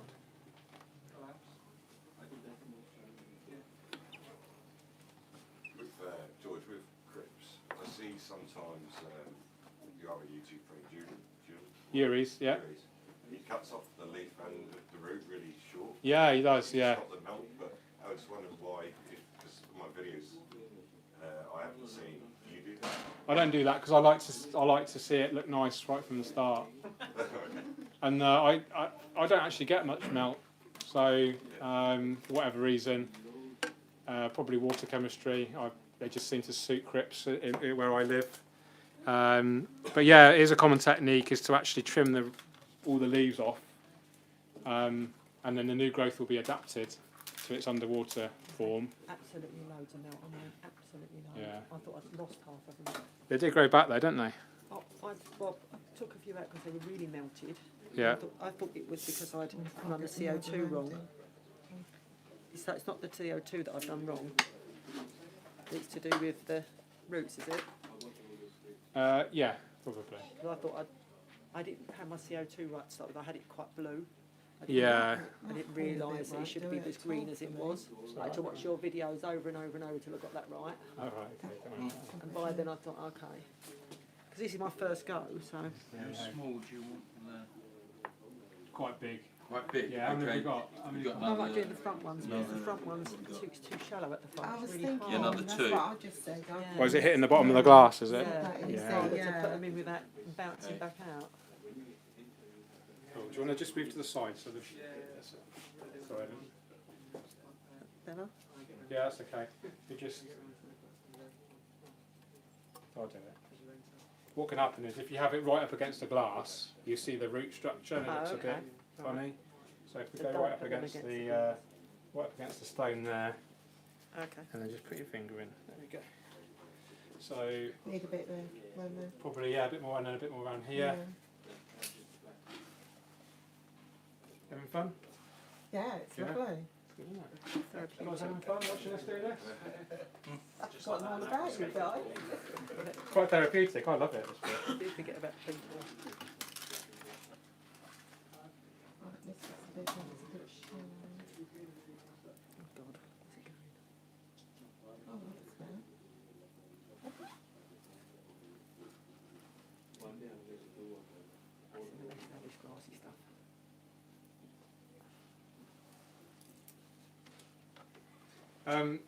Just a shameless plug, guys. The photos you see around here, they're all mine for sale.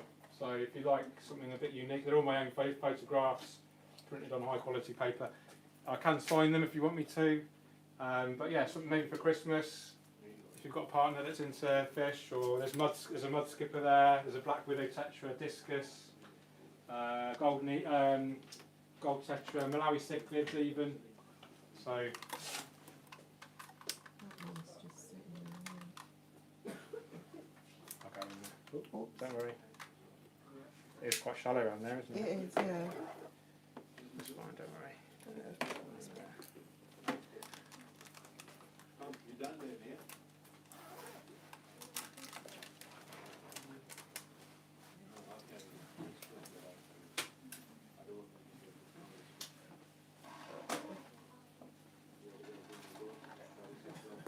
You just go everywhere, all the way around as much as you can. Yeah, it's just as dense as you can. Let me try to do. Yeah, try that. Yeah. Let me just put it down again. I'll take it. That's brilliant. We've got a little straggly thing, haven't we? Yeah. Yeah, I'll try it.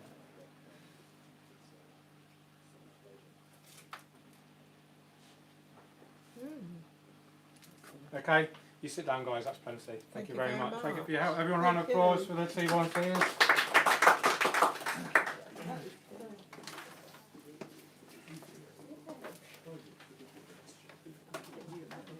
Okay, just to keep the plants from drying out, just a quick spray. How often would you do that when you're building a new tank?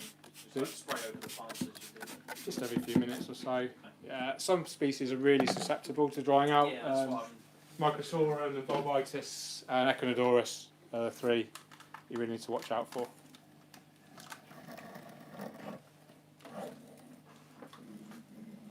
Okay, so that's the majority of the hairgrass done. We might do some more a bit later, but you get the idea. Foreground and then a nice pathway down there. And then we are going to. Have you done any hemianthus yet? Yeah. Oh wow, got so many plants. Thank you, Tropica, for supplying probably 10 times as much as we need, which is good. Okay, so Hemianthus cuba. This is advanced category, so this definitely will need CO2 injection, good levels of lighting, and in my experience, as with most carpeting plants, it will really benefit from these extra levels of circulation we talked about. It is a tricky plant to start with. It's a very delicate root structure. It is quite hard to plant because of this delicate root structure, especially being tissue culture. But I'll give it a go. And I'm just going to plant this intermittently amongst the Eleocharis, and this is going to create a blended texture. So in nature, we very rarely see a uniform texture. When we look at natural kind of meadows, you know, there's often more than one species of plant there, and we're trying to kind of recreate this complex sort of natural effect by combining the Hemianthus and the Eleocharis. And they grow probably at a similar rate to one another, so one shouldn't dominate the other one too much. Now, a popular alternative to Hemianthus cuba is Micranthemum Monte Carlo. It's a lot easier, it doesn't need as much light or CO2. In fact, I've actually grown it without CO2 injection quite successfully with sort of moderate lighting and good soil and good liquid fertilisers. So if you did want something similar, but you don't have maybe such a high-end system, then Monte Carlo is probably your preference over Hemianthus. I remember 2004, when it kind of first came to market, Hemianthus cuba, Oliver Knott did a beautiful aquascape. I think it won the Aquatic Gardens Association contest. And I remember seeing it and I was absolutely blown away by it, and it became a really, really popular carpeting plant. And then it's kind of been overtaken by Monte Carlo. Over the last sort of 3 years or so, Monte Carlo has probably overtaken it in terms of popularity because it is much easier. Anyone grown Monte Carlo here? Yeah? A really good example is in this Aquascape here. Now you can see it actually growing attached to the rock. You can do that with Hemianthus as well, but you're much more likely to succeed with Monte Carlo.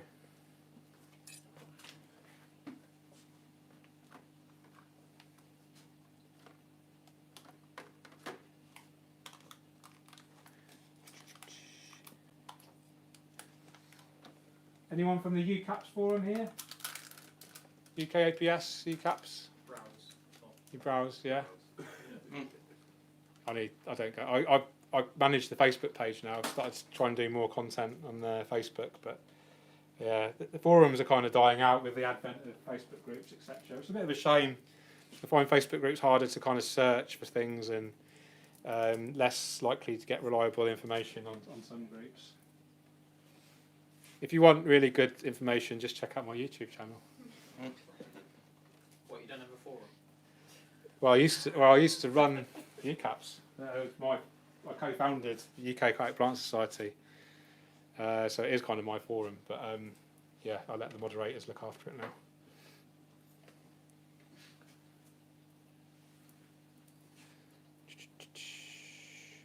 There's quite a good group, big group called Tropical Fish Keeping UK, which I've been a little bit more active on lately, and they've offered as a contest. They are just about to reach 50,000 members, and as a kind of prize, I offered my services to rescape It's a really hard competition though, I can't do that. a winner's tank.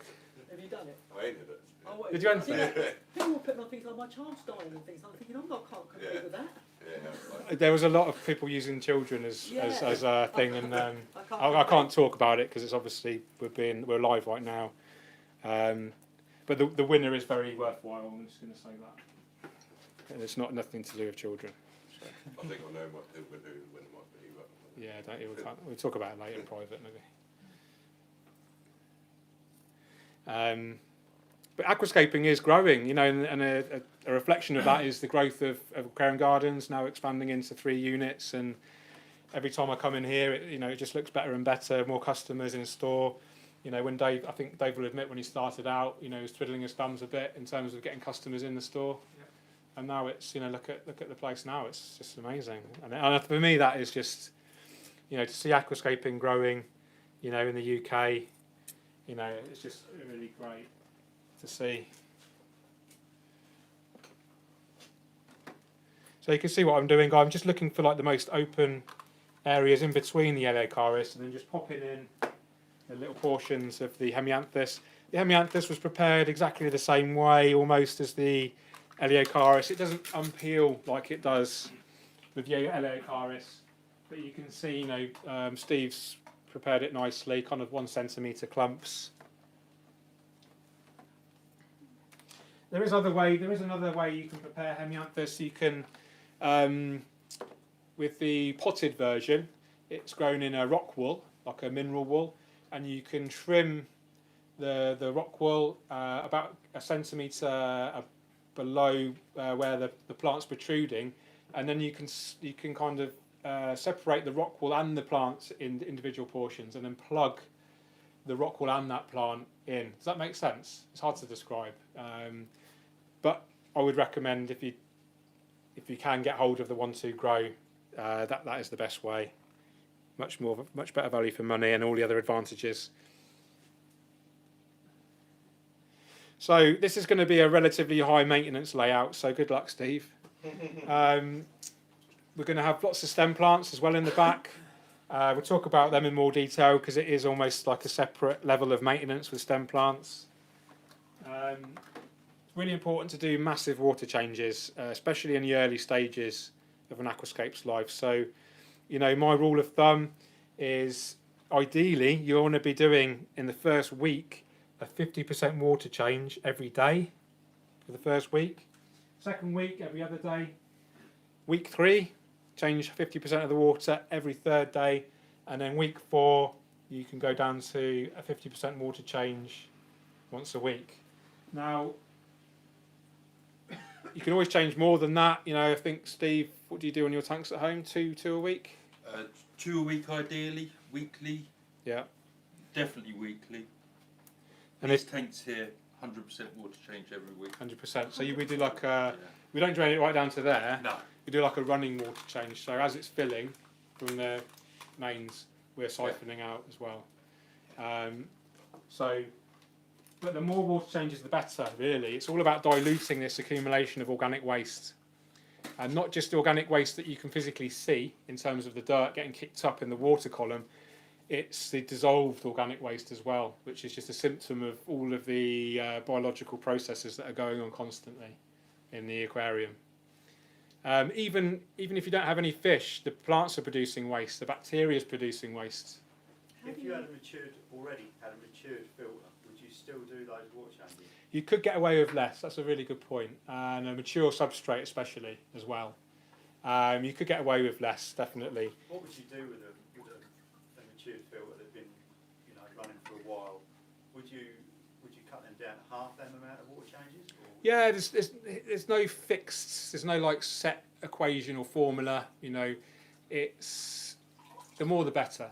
But I would definitely go for at least 1 a week, 50% water change a week. And if you start experiencing problems and everything else is good, so you've got a good enough light, if you're using CO2, good enough CO2, good liquid fertilisers, good soil, good circulation, if all those things are on top and you're still failing, then the likelihood is that you need to do more water changes. Because I did that from the start. I've been up and running for a fortnight now. Yeah. I've got a nitrite spike, so it sort of went into a mini cycle as such. Did you have fish in there? Oh, I did have fish in there. Okay. So I'd done the rescape and then added the fish back as soon as possible as such. Yeah. Where they was stored in a nano with the actual original filter running in that. Okay. Nano. And I put them back and was expecting everything to be kosher because of the filter, and then there was a spike. A local fish shop said that it was because I'd done too large water changes. That affected the bacteria in the media. No, that's nonsense. Nonsense. Yeah. Yeah. You can tell your shop that George Farmer said it's nonsense. Yeah. You won't. Yeah. The bacteria is housed safely in the filter. A water change has nothing to do with it. It will only be a problem if you've not dechlorinated the water and there's a massive chlorine boom, and that's killed the so if you've done like 100% water change with chlorine heavy water, then that's going to kill your bacteria. Yeah. But if you've dechlorinated, then the bacteria are perfectly safe. There's lots of beneficial bacteria still in the substrate as well. So the nitrite spike would be more likely to do with, what size tank is it? 125 litres. How many fish and what species? 12 lemon tetras. So I'm very surprised you got a nitrite spike then. Was it a brand new substrate? Yeah, it was. It Oh. was Tropica, yeah. Oh, that'll be it then. It'll be a soil leaching. See, So- I was going to use a bacteria. Yeah. Like when you set up shrimp tanks, you tend to seed the substrate. But obviously you've not done that, and I've not seen many aquascapers actually seed with a bacteria, and No. mineral powder and stuff like that. So with it being a new substrate, I'd have lost all that bacteria in the substrate straight away by Yeah. doing it.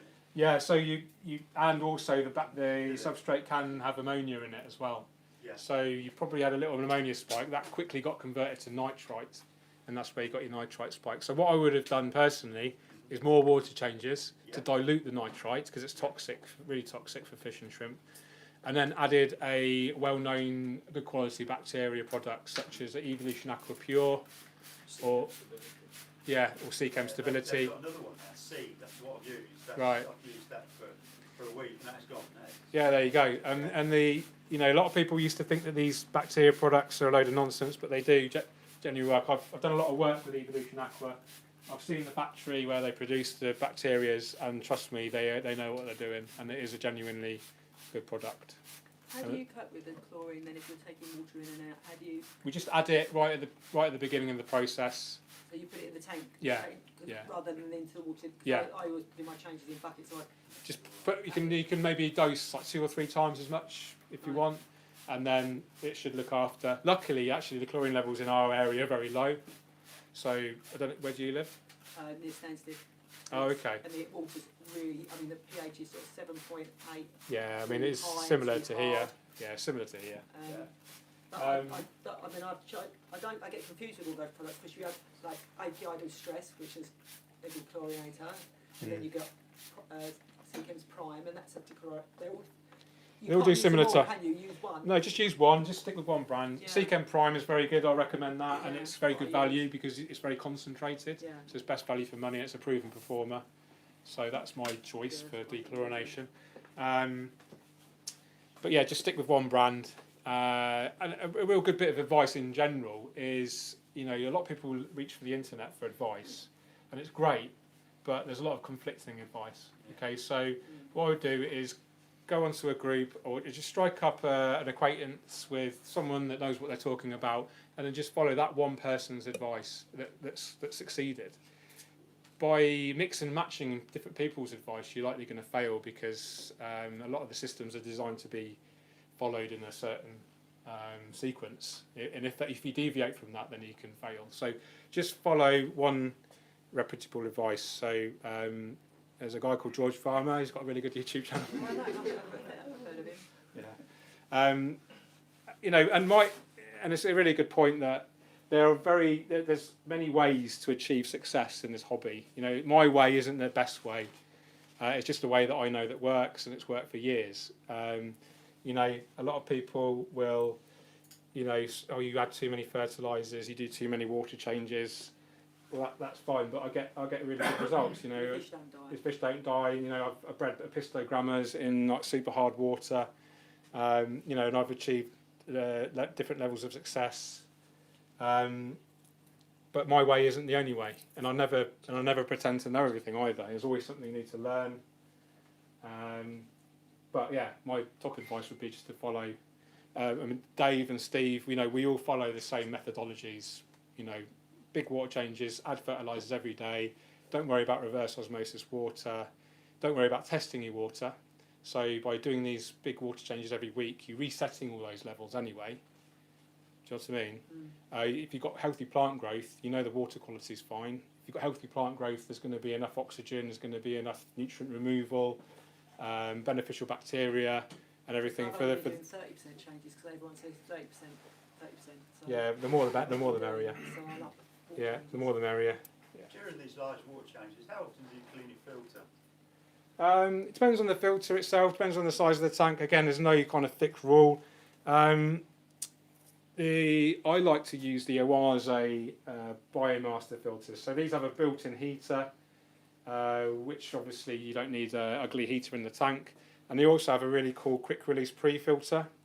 So you actually don't need to clean the filter in terms of the biological media probably every 6 months or so, because what you're doing by cleaning that pre-filter is you're removing all of the mechanical waste, and that's stopping the pre-filter is stopping that physical waste getting into the biological media. So your biological media is actually mechanically quite clean, but it's still harbouring all the beneficial bacteria.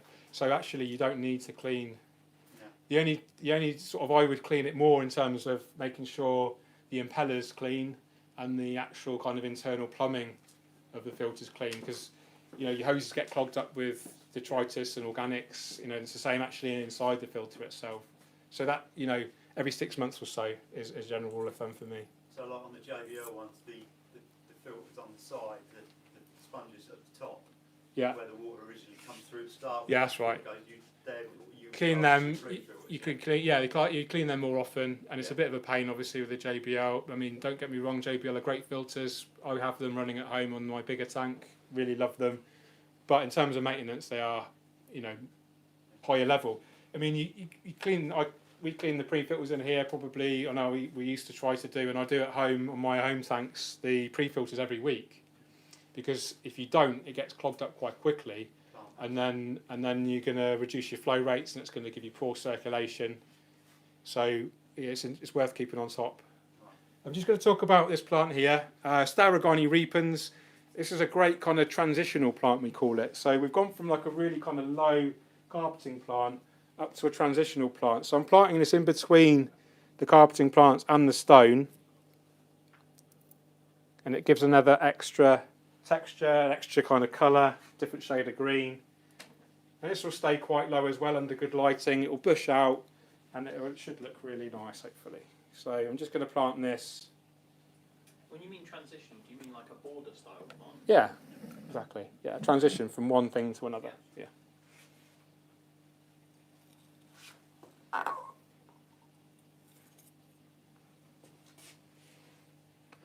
So you can see how many plants we're using. Really going heavily on the planting. And this will look, really quite impressive in terms of the plant growth. Probably in 3 to 4 weeks, it'll almost look like a full aquascape, I would say.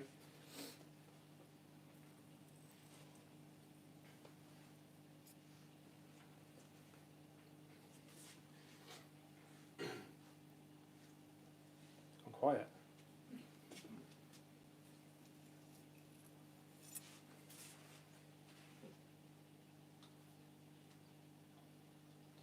I'm actually off to Denmark next Wednesday, and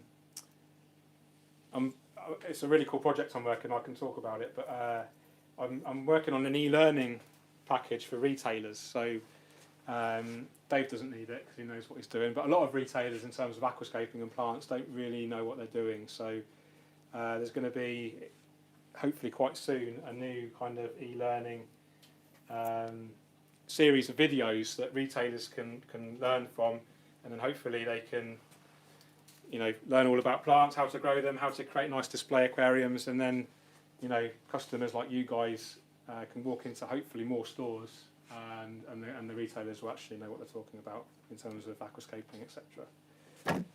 So this is really cool, and it fits in with my mission of promoting aquascaping.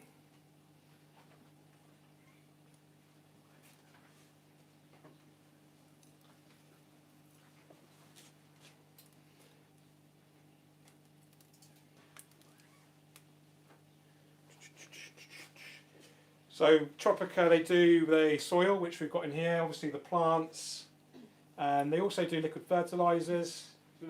Chuck me over a, excuse me a second, this green bottle behind you.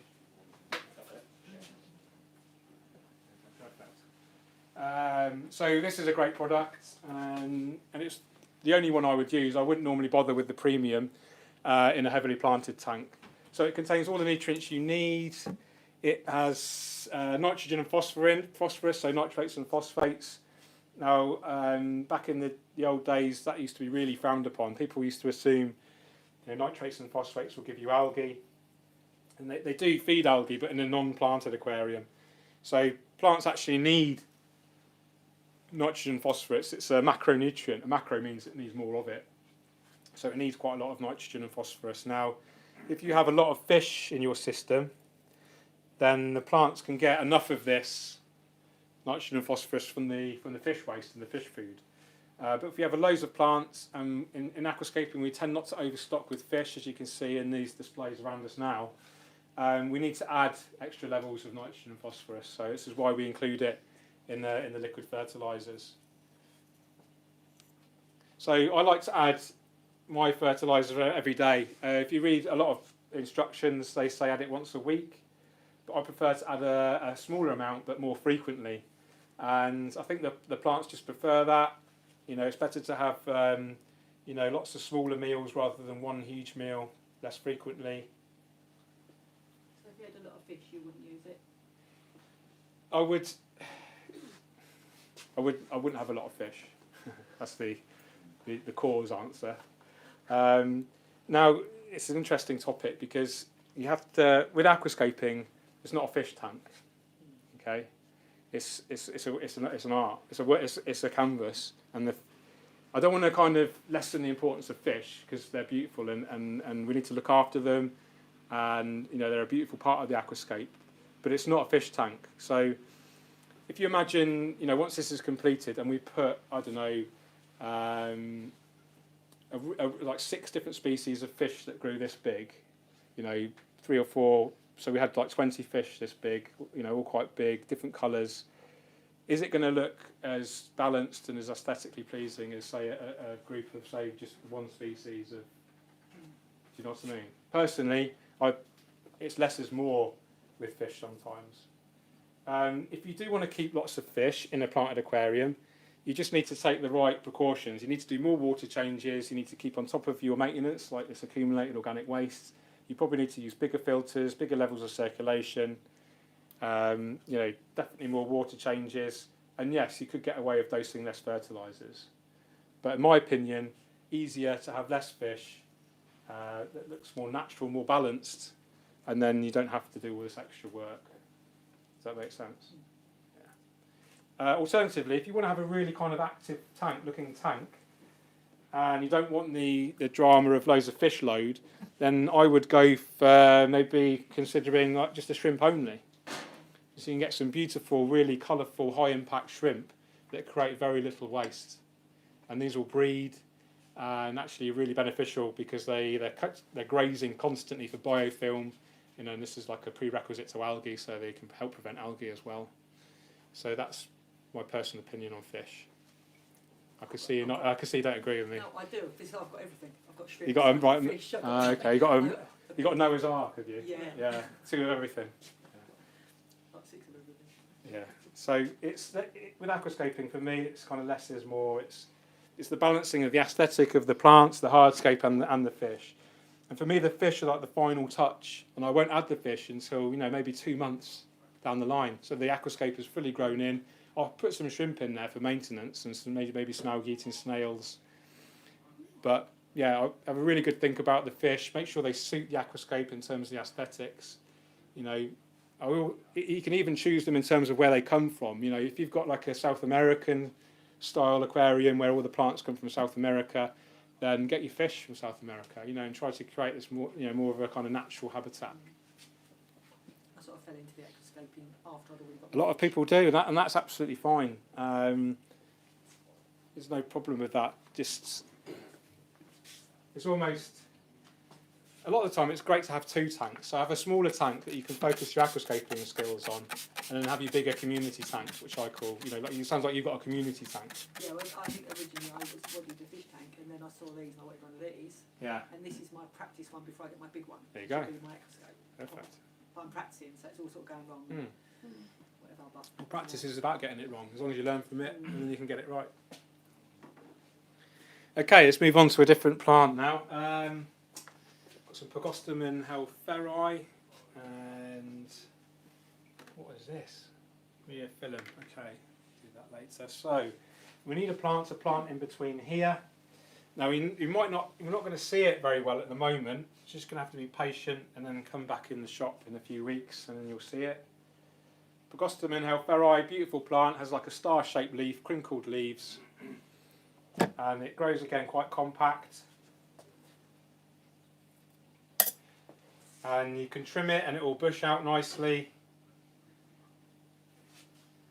Is it medium category or easy? I think it's medium. So this will definitely benefit from CO2. You might get away with not using it. But let's be clear, all plants will benefit from CO2 injection. So if you really want to get the best chance possible of success with your plants, then really consider a CO2 system. And the most sort of economical and reliable and controllable way is via a pressurised CO2 system. Unfortunately, they're the most expensive as well, but they will reward you with the best plant growth.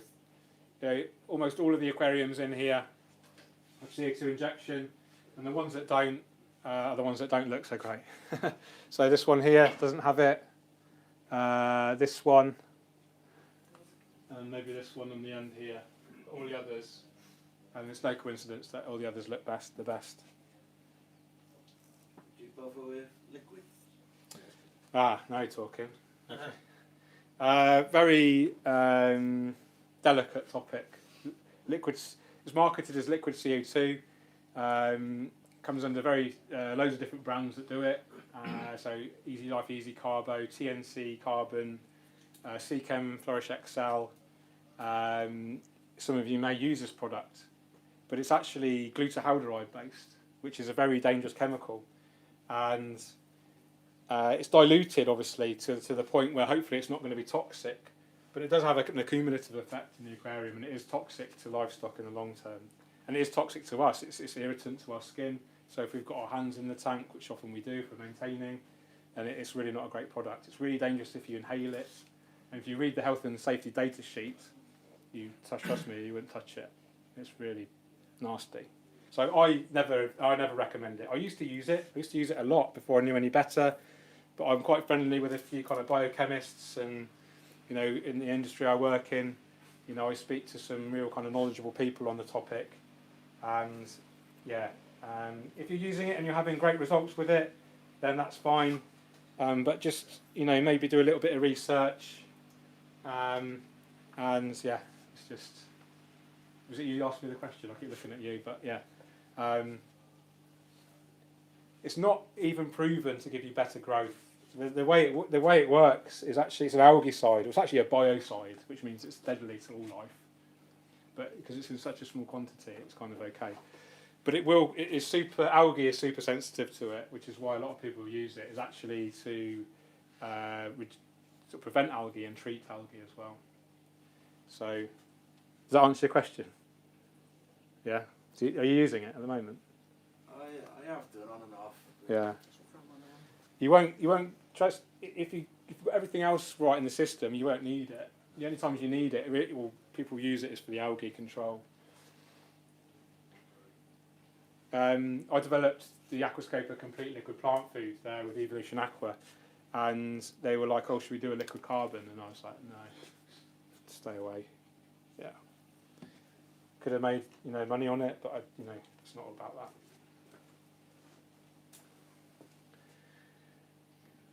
That's gone quiet again. Okay. So just filling up this portion here of the Pogostemon. Hopefully you can see it's starting to take shape now. It's filling in quite nicely. Probably looked a little bit odd at the start with the stones. These stones are hardly going to be noticed. In like a couple of months, you're probably only going to notice like the peaks, and then the vast majority of the impact is going to be created by the plants. Okay, so we're moving to planting around here now. Now we've got, what's this one? Liliopsis. Don't bother with that one. Now one of my favourite stem plants. It doesn't look very pretty at all, but it's called Pogostemon erectus. It's a beautiful plant. It's really kind of ornamental looking. It grows absolutely vertically, and it has loads of needle-like leaves. Really kind of dense. Have we got any? We haven't got any on any of the tanks, have we? I've deliberately tried to use a few species that we haven't got already. You just have to trust me. It does look really nice. So I'm just going to plant in between these two stones here. I'm going to let's move this.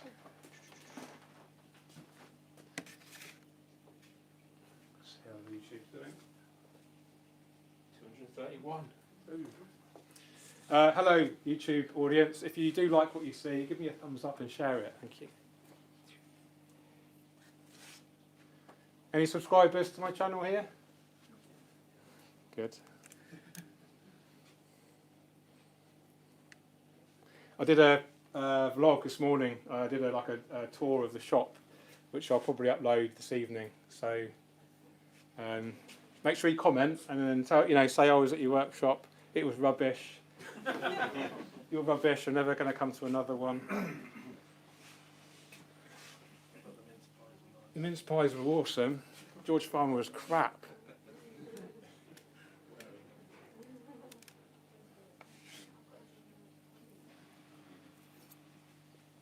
If anyone wants to come and have a closer look, just be mindful of the camera kit, but you get a nice kind of idea of the density that we're planting. Equally, if you don't want to come up, then that's fine. And please do feel free to take pictures throughout the demo and share it on your media channels.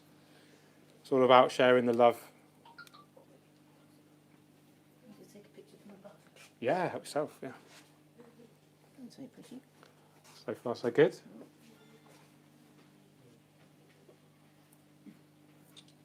Cute. Okay.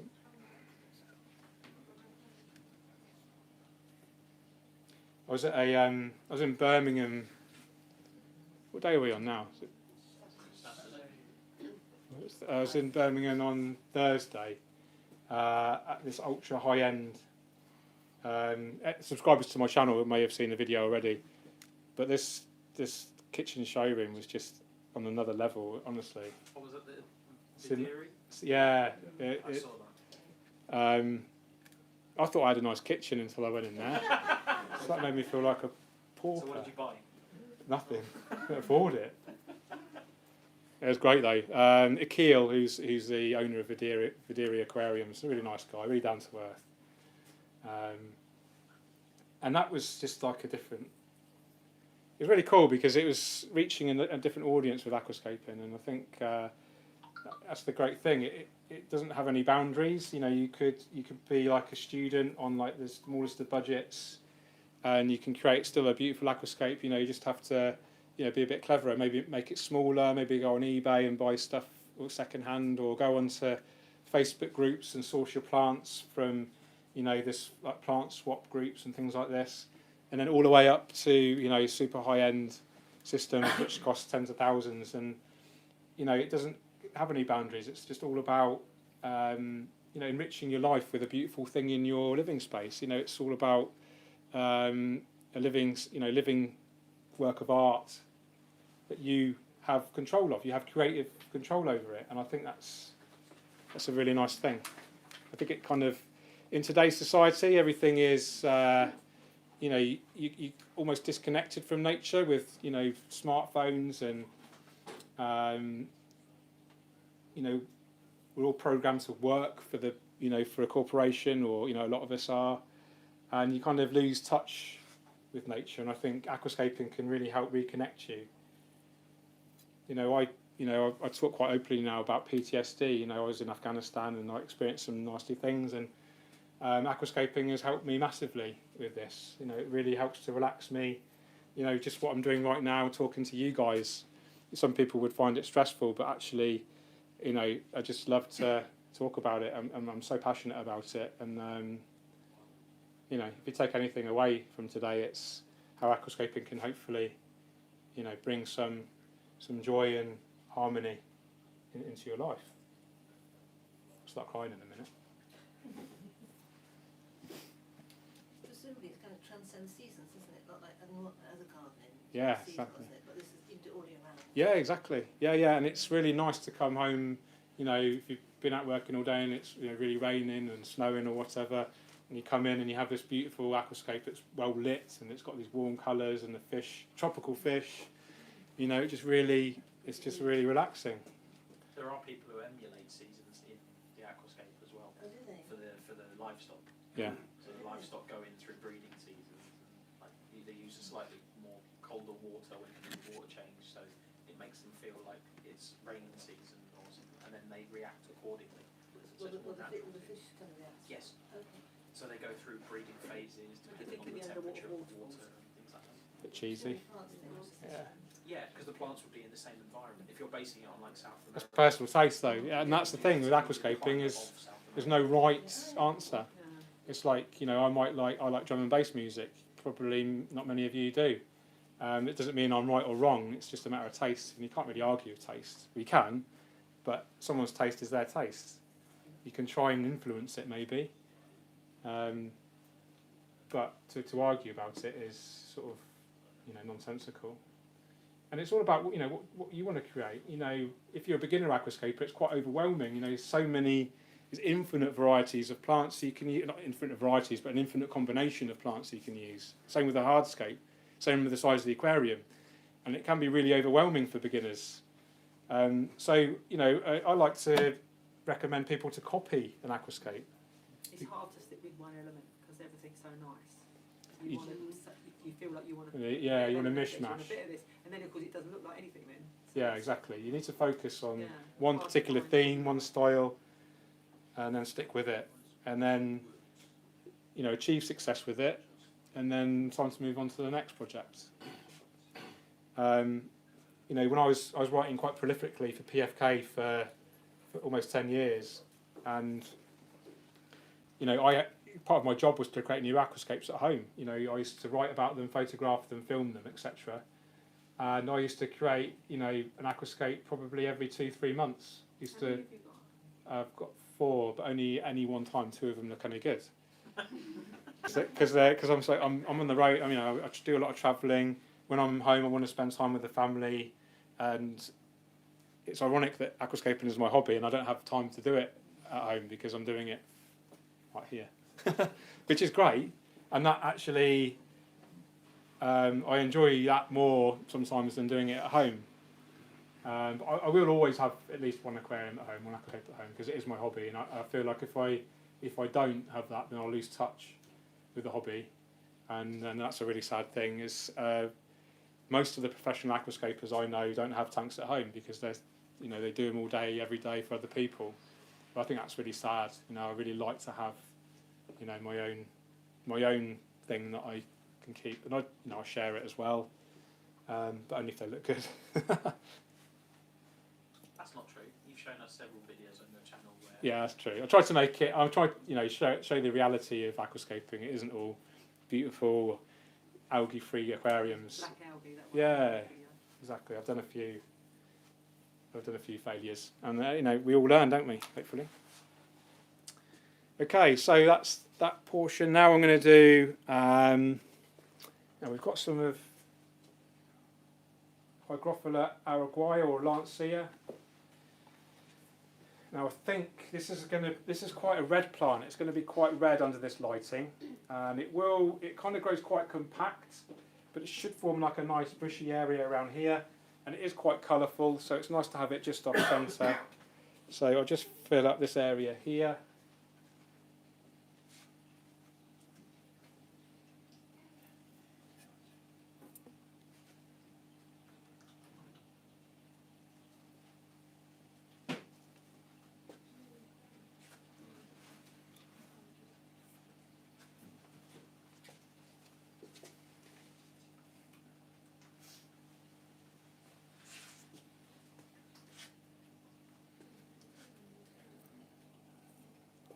I like to use red colours quite sparingly in aquascaping because they're quite a dominant feature and they kind of draw, you know, really force your attention. I think it's important to use them quite subtly. And then, you know, you need to consider the composition. So you probably wouldn't want a bright red plant at the extreme left or the extreme right of the aquascape because it's going to force your attention to that side and it isn't the best balance. So again, we can use the rule of thirds when we're positioning our red plants. You can use them quite effectively as a background plant, and you can, you know, some of you may have seen my Aquascaper 600 I did a few months ago, which had a Rotunda HRA background, which was quite intense. that one right behind you. Yeah, I mean this is super intense. So forgot about those plants. They're all cooking.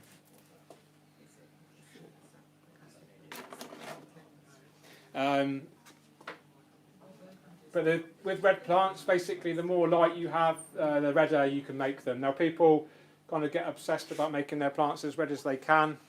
They talk about limiting nitrogen. They talk about adding iron and things like this. But actually, in my experience, the number one influence is the amount of light you have.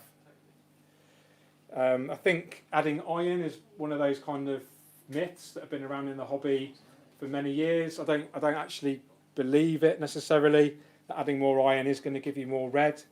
It kind of makes logical sense because iron oxide, has this reddy tinge to it, and I think people have this association. But I would, I've had no evidence of extra iron causing, better red coloration. Are there any red plants that you think could work in a low-tech setup? Really good question. Some alternantheras, maybe. I'm not a big fan of alternanthera though. They tend to grow really well for a few months and then sort of have curly leaves. And Amano shrimp like to eat alternanthera as well, and I do like to keep Amano shrimp. Some tropical lilies will grow well in low tech because they take a lot of their nutrients through their root, through their tuber plants. They have a bulb, so they get a lot of their nutrients from that. Wigia palustris is. Have you? Okay, yeah, great. So there's a good Wigia palustris. This is this plant here. It's a super red here. It won't go as red as that in a low tech, but it will certainly give you a red tinge. I've actually grown really red Rotunda Folia, believe it or not, in non-CO2. And a lot of it's to do with how near the plant is the light. So it might start off quite green just after you've planted it because it's quite low, but as it grows towards the light more, you should get more red coloration.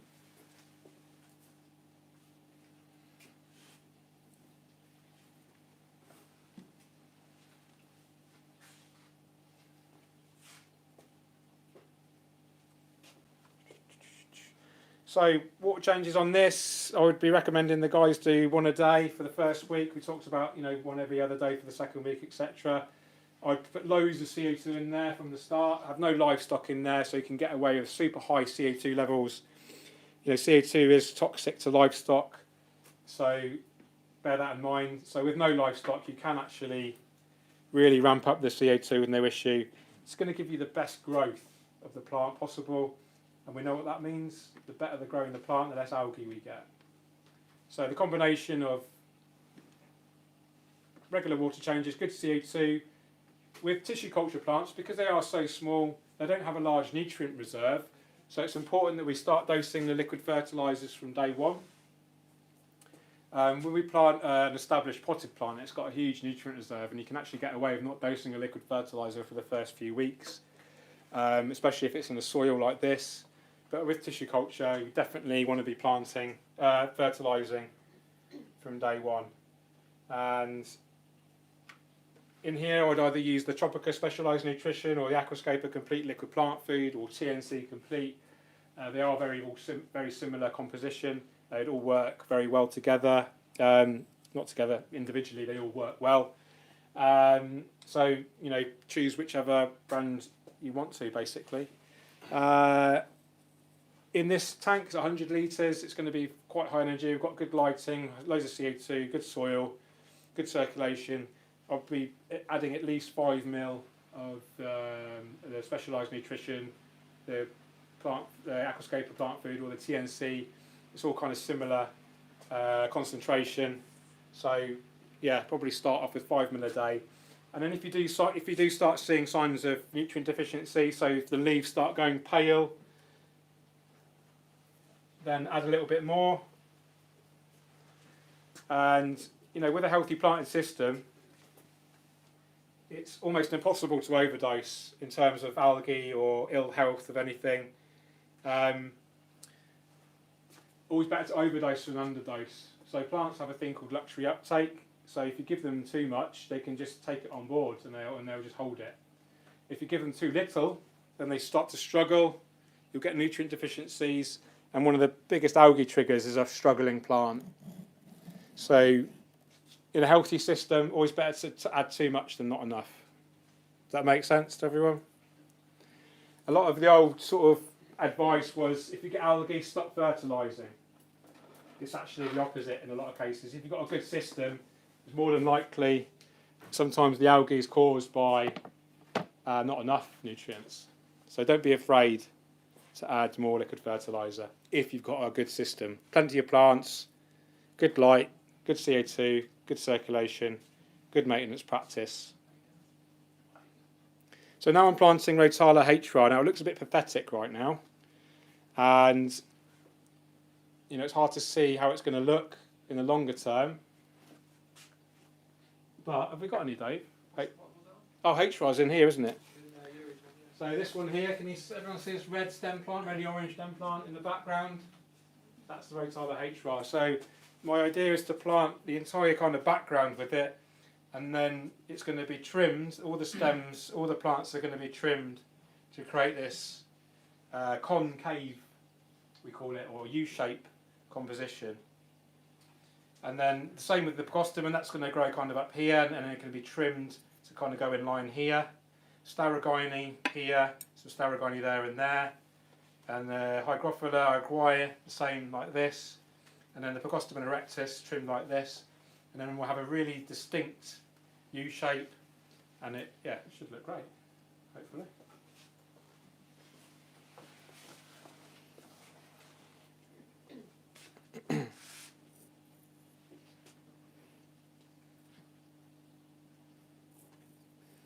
But like I said right at the beginning of the workshop, we're using tissue culture plants, which is really small, so we're not getting that impact that we would get by my traditional kind of workshop aquascapes, which rely a lot on the epiphyte plants, which are plants that attach to the wooden rocks, so Java fern, Cryptocorini, some in there as well. Plants that kind of look, quite tall straight away.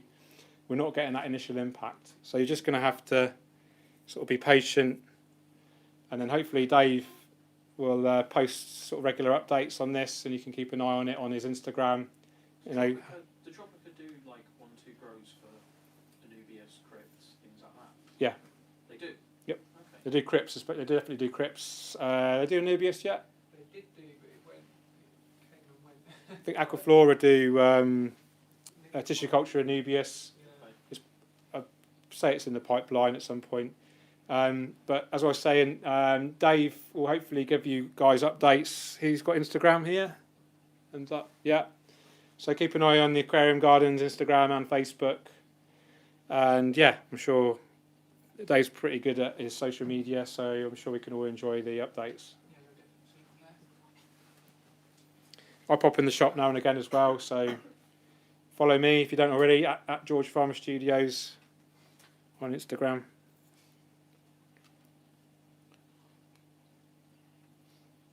Trim back like high-grown plants and stuff, is there any particular tips you would give for how to trim the plants? Like, is it above or below the leaf point, the leaf stems, or anything like that? Yeah, it's a really good point actually. Let me give an example of a stem somewhere, one that we can actually see. Okay, so sorry YouTube guys, you're not going to see this. You see this stem plant here? Yeah. You can actually see some nodes here where that's what I've got in the tank. I'm not sure where to trim without So causing. it's up to you. I mean, I personally trim it about there, and you can actually just pinch it. Okay. Like that. Same with this one here. And then wherever you pinched it from, it's going to grow 2 new shoots. So you can really encourage. You can see there where it's been trimmed here. Can everyone see that? 2 new shoots are coming from there. So you can trim back there. And is it always a guaranteed 2 shoots coming out of every trim? If it's a healthy system, yeah. Okay. Yeah. So if you want less, chop it below where the 2 roots are coming from. Yeah. Keep it down that way. Basically. Okay. Yeah. And it's all about trial and error as well. You'll figure out what works for you.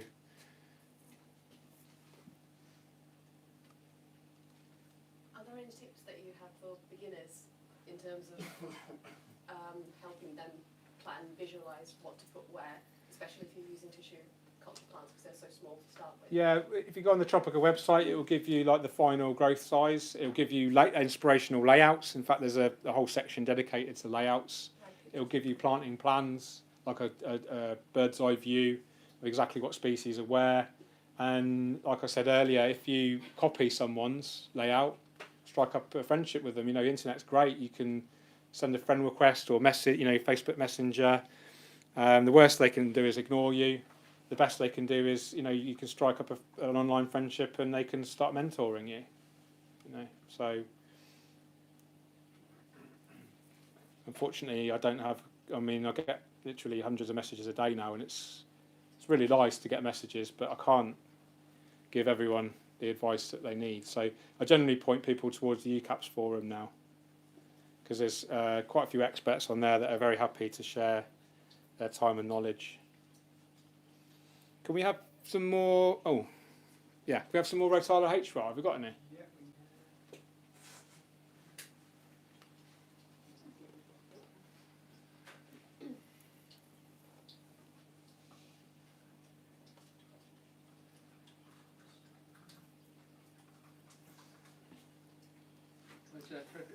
Yeah, that'd be awesome. Thanks, mate.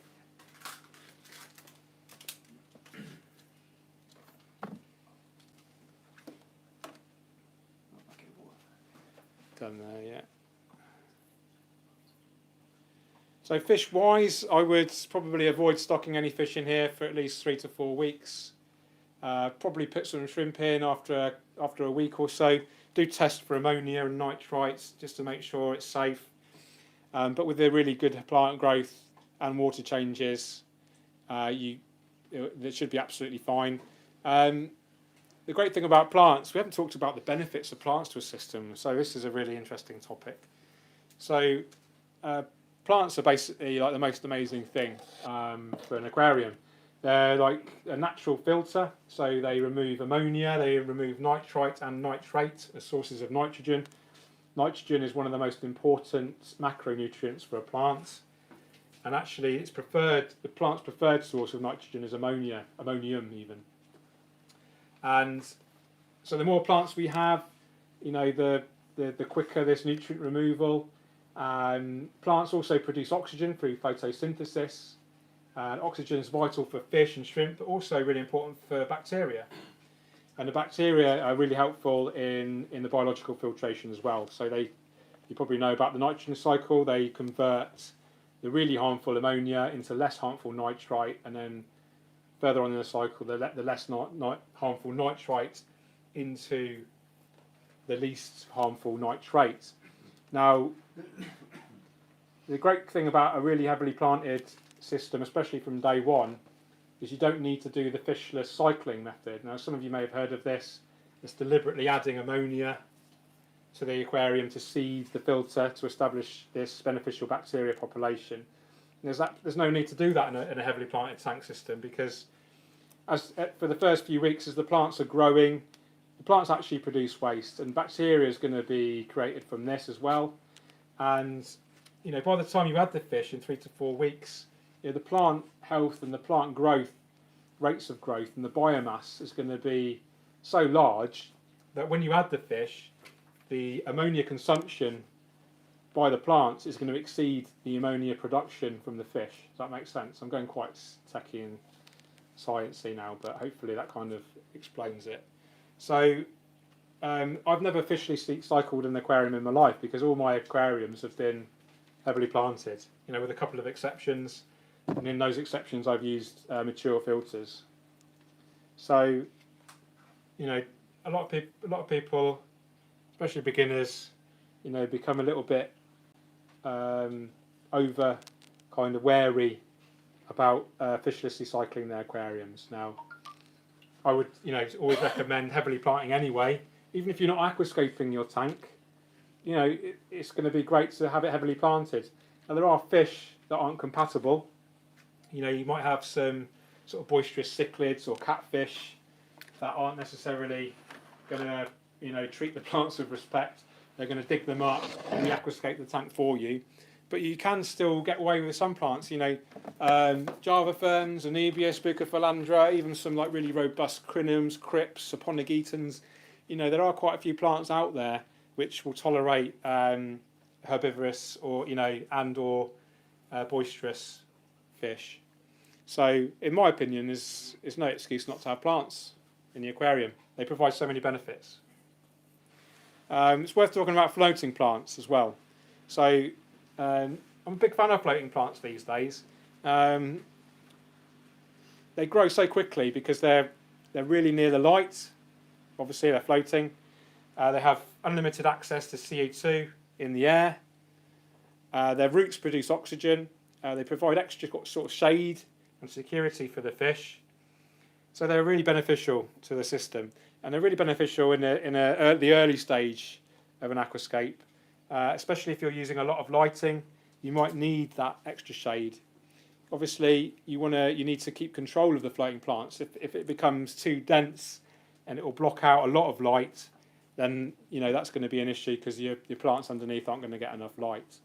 But do consider floating plants. One of my favourites at the moment is in here, the Salvinia auriculata.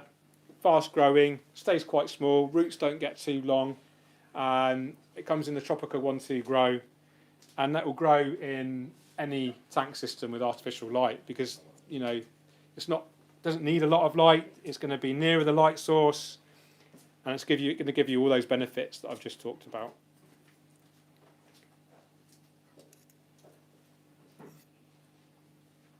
Okay, we're nearly there with planting. Do you want to start getting the hose ready? Yeah.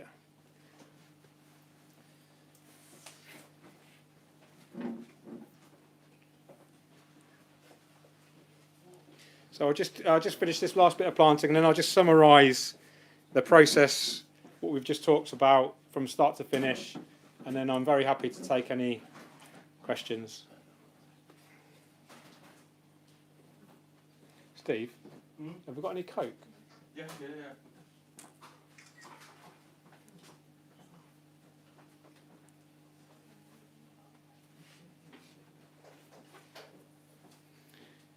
Are you there? That's exciting, isn't it?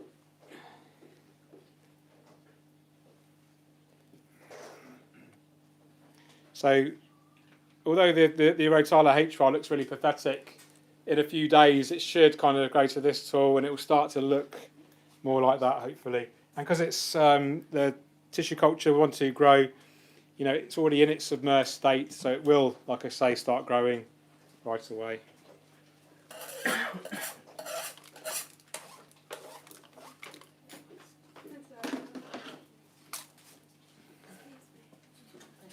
Okay, so I'll just...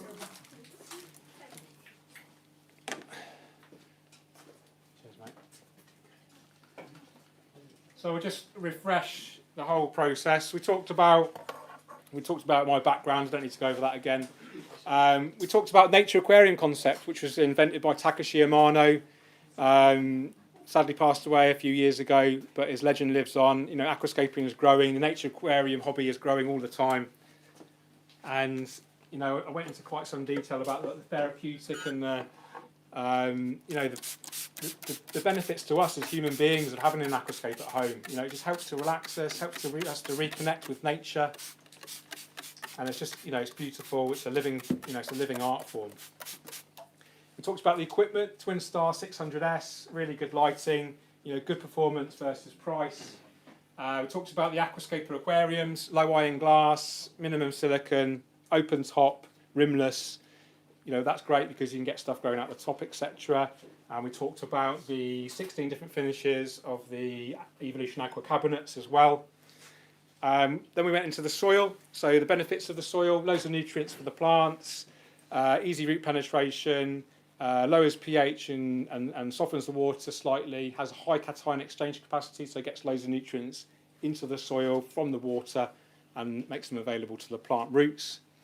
Then we talked about the hardscape. So we used Frodo Stone, beautiful stone, to work with. We talked about choosing stone with character and also investing in hardscape. So whenever you visit your aquascaping shop or a retailer, consider kind of hoarding your hardscape. If you become a prolific aquascaper, the more hardscape materials you have, the better. And locally there's nowhere that comes close to the Aquarium Gardens. The selection is amazing. And we talked about the importance of hardscape in terms of it being impactful, it being the backbone of the layout, taking time to ensure. No. Oh God! What am I doing? Get out! I used to like Dave. I'm just waiting for the backlash. So if people are wondering what the hell are they laughing about with the red colander, I've had that since I started fish keeping. So it's 15 years old and it's pretty much filled up every aquascape I've ever done. So quite a close emotional attachment to it. I took it to Switzerland with me last week. I'll be taking it to Denmark with me next week. It causes some laughs at the airport when they're like, what the hell have you got a colander in your hand luggage for? Oh, you keep it in the hand, you don't even put it in your actual... I often don't travel with hold luggage, I just travel light, yeah. Where was I before I got rudely interrupted? We talked about the hardscape, and then we talked about the plants. Plant heavily, make sure the plants are healthy. Very lucky to have Aquarium Gardens. He has the healthiest plants in the UK, I would argue, all grown hydroponically or tissue culture. And yeah, invest in the plants. Don't skimp on the plants. Don't just get 1 or 2 pots and expect to be able to aquascape with it. We've used Steve. Where's Steve? We've probably used over 30 pots. So 30 times 6, 180 quid. Yeah. So you don't need to plant that heavily. I could have split it into more individual portions. We probably could have got away with a third or a half of that, but we wanted to plant really heavily. So we invested, the appropriate investment in the plants. Shout out to Tropica, the sponsors for the event as well, who kindly supplied the plants free of charge. I do owe Dave a couple of bags of soil. But Tropica, they are the best in the world, I would say, at plants. You can take a look at the plants in the back there and the tissue culture, and you can compare them to the other brands. I'm not going to influence you one way or the other, but just make your own mind up on that. So plants, really healthy for the system as well. The more plants you have, the better you look after them, the less algae you get. Huge benefits to the whole aquarium system. So better for the fish, better for the shrimp, better for the bacteria, worse for the algae. The more plants you have, the less algae you'll get. We talked about maintenance in quite a lot of detail. So the importance of large, frequent water changes, especially in the beginning. And then, at least a 50% water change once a week. We talked about fertilisers every day, and big water changes every week. Keeps it nice and stable. And then we talked about fish in some detail as well, about maybe choosing the right appropriate fish, not stocking them too soon, thinking about the species you want to keep, and not overstocking either. Less is more sometimes with the fish. And then we talked about the red colander.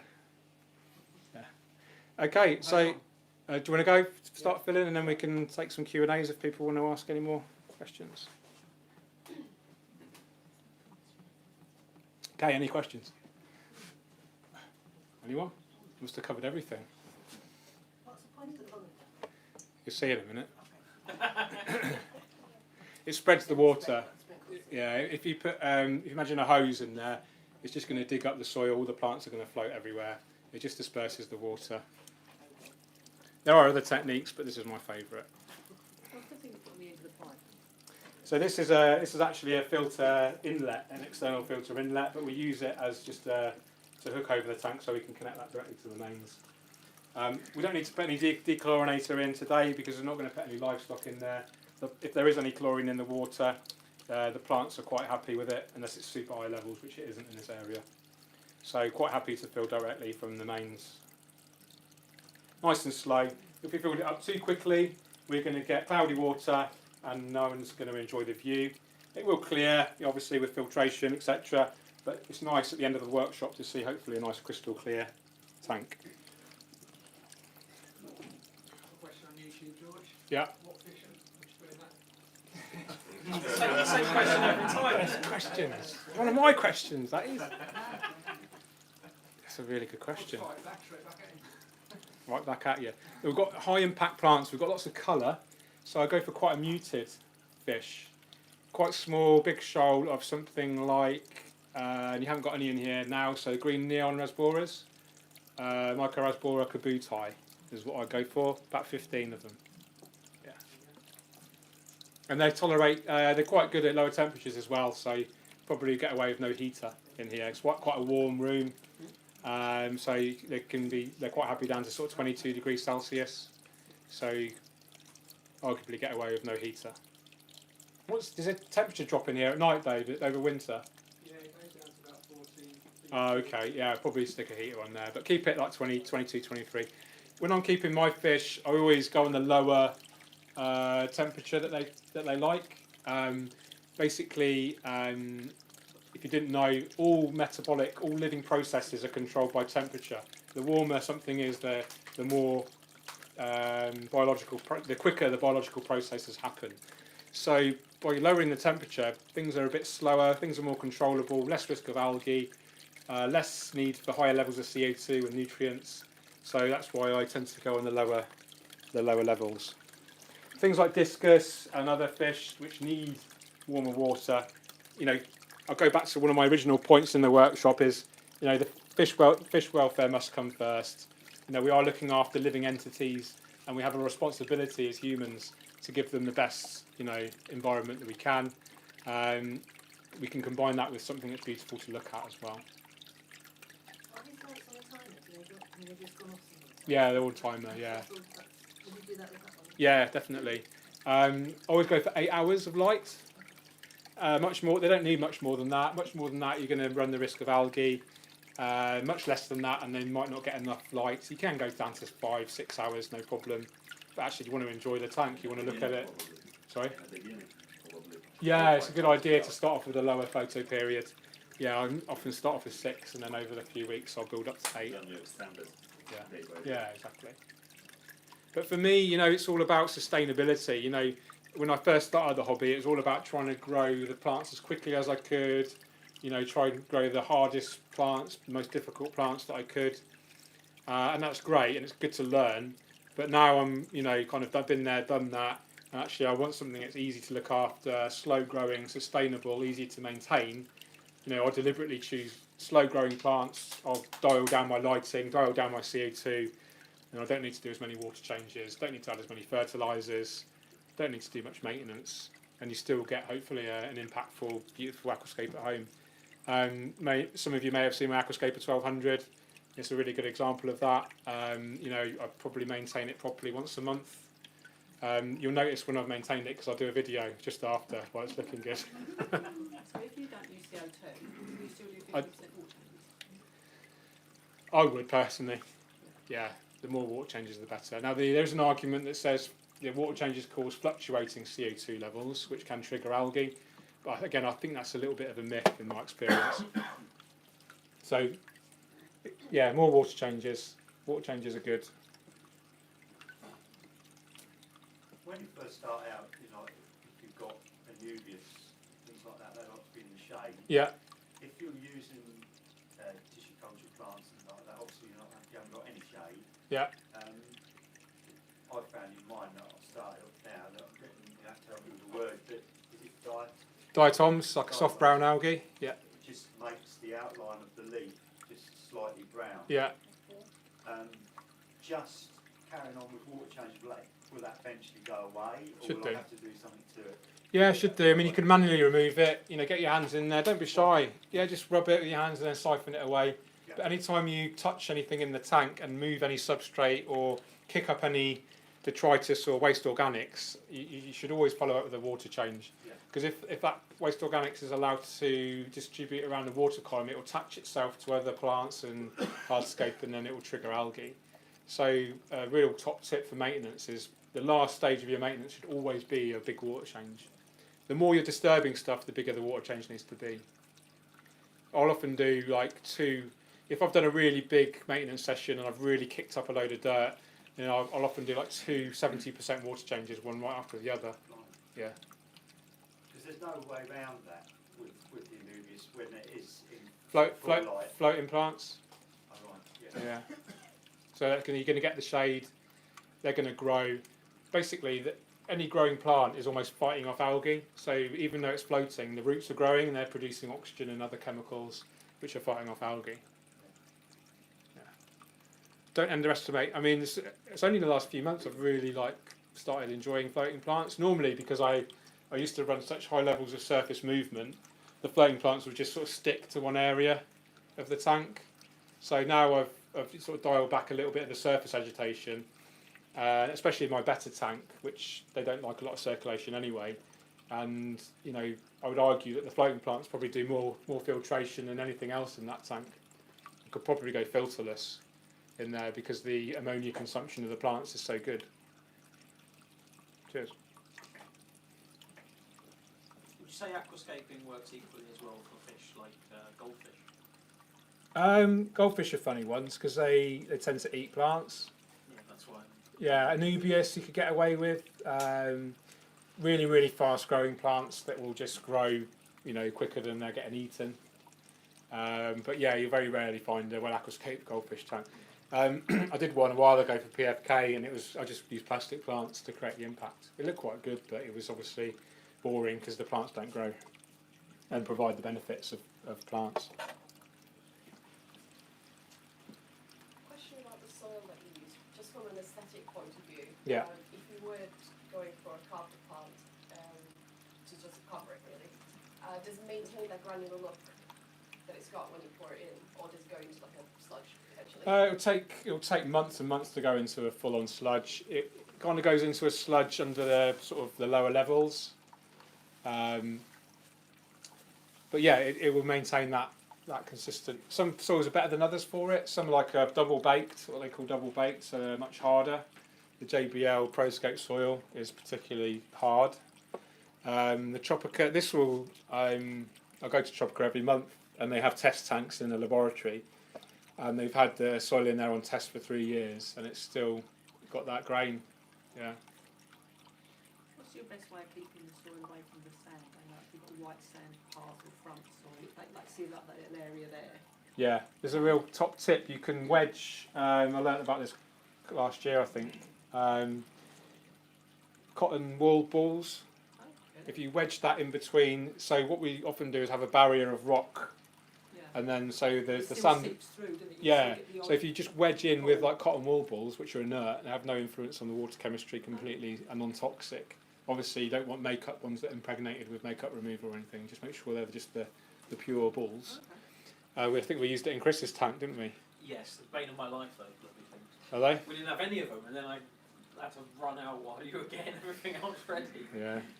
There's a crazy guy just running around at 4 in the afternoon looking for a packet of cotton wool balls in all the shops. Really well, kept everything. Yeah, I've had maybe a couple of the little beads of the soil break through, but that's because the rasboras that I put in were inquisitive in the first week and decided that they wanted to check everything out and started. Every day I take it out of here by the morning, it's all there with the fish playing around. Yeah, I've basically I think I've siphoned out maybe a couple of pellets of the soil. That's about it. But generally, I don't see anything intruding on the gravel. And I would notice because I have the Hugo Kamishi white gravel. So as soon as anything lands on it, I'm like, right, get it off. So yeah. Albino shrimp are, I was going to use a swear word then. Nasty little critters for transferring the soil onto. Yeah. But yeah, that's the top tip, is the cotton wool balls. Yeah. Yeah. Anything else? Well, does the Tropica soil, would you say that you could use that in like an RO system for shrimp, for buffering the TDAs?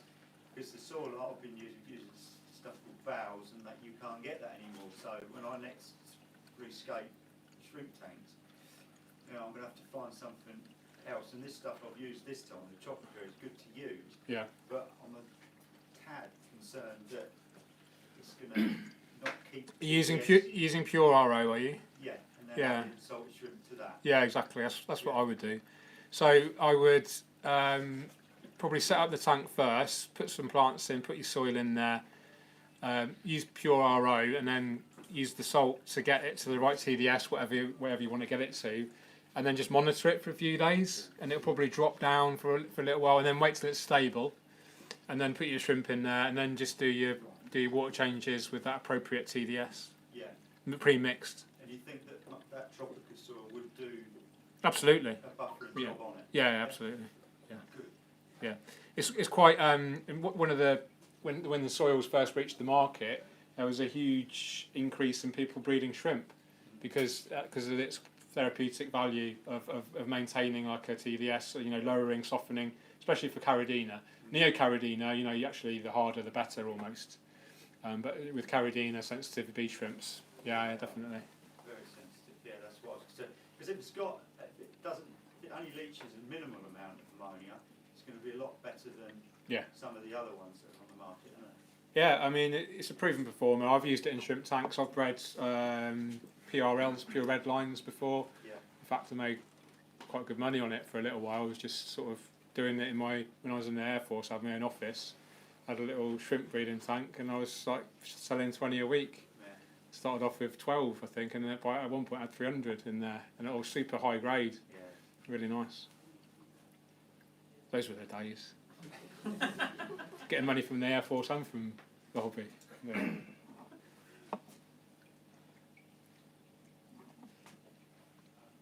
Okay, it's actually very few floaters, which is good, so I'm just going to net off some of the minor sort of escaped leaves. Would you replant those or just remove them entirely?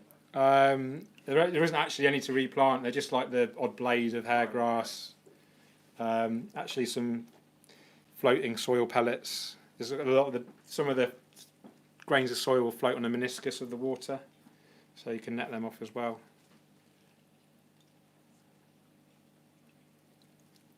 Your fertiliser, the Aquascape fertiliser, I keep asking about shrimp, I'm sorry to do that, but I have 2 tanks of them anyway, but is that okay with Caridina? Because it's sort of frowned upon a little bit in the hobby. It's another myth. Fertilisers. It's another myth. Yeah. People will assume that because it's got copper in, it's going to be bad for shrimp. But did you know Did you know shrimp need copper? Yeah, small amounts. Yeah, and it's very small. It's like 0.0001% or something. Yeah. So unless you're putting a whole bottle in there. So that would help with mosses and that. Of course. Yeah, definitely. If you dose according to the bottle, you will not kill shrimp. 100%. That's good to know, because that is a problem really with shrimp tanks. Algae. Yeah. Terrible. Yeah. Well, they eat it, I know, but not to the extent that it will grow. No, it's with shrimp, even sensitive shrimp, the most important parameter I would say is oxygen. You can get away. In fact, you can get away with a lot of things if you have more oxygen.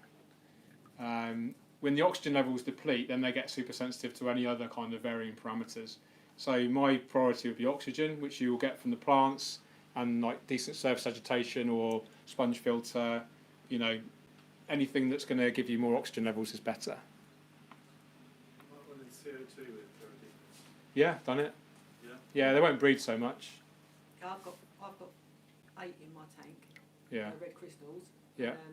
That I didn't even know that they were sensitive, so I just put them in there because I thought they were pretty. Yeah, some people And will they keep. usually won't breed, but they're big. They're huge now. They've got really big. Some people will keep very successfully Caridinas in very hard water because they're using soil and they've got a decent, you know, healthy plant and tank system because oxygen levels are good, maintenance is good. You know, they're sensitive to accumulated waste as well, so it's another good reason to keep on top of your maintenance. Funny to say, I've just put 5 across into the fish tank just to see if they will survive in a bit harder water. Yeah, they probably will. I mean, yeah, oxygen, healthy plant growth, and you'll be surprised what you can get away with. It shouldn't be about getting away with something. Do you know what I mean? But not as sensitive maybe as a lot of people will realise, especially if you're using a good soil.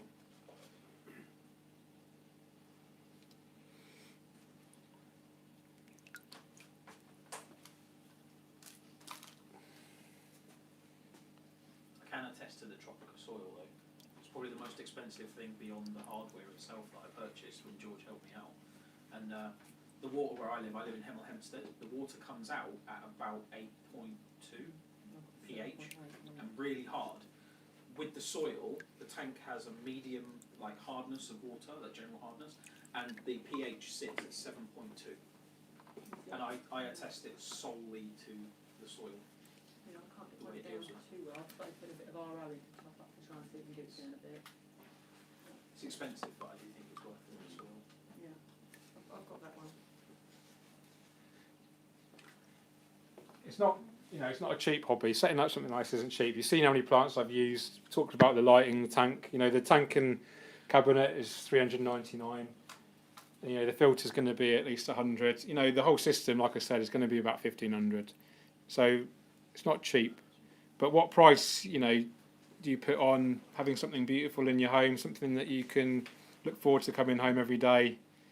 It's going to give you, you know, lots of joy. You know, think about, you know, a 1,500 will get you a nice holiday, but that's, you know, might only be a week or two. You know, but this is a lifelong hobby, hopefully. Most of it's recyclable as well, because you can still use the plants that you put in there. Yeah. Take trimmings from the plants. Yeah, and you can make money from it. I do. You can create a YouTube channel and start blogging, or, you know.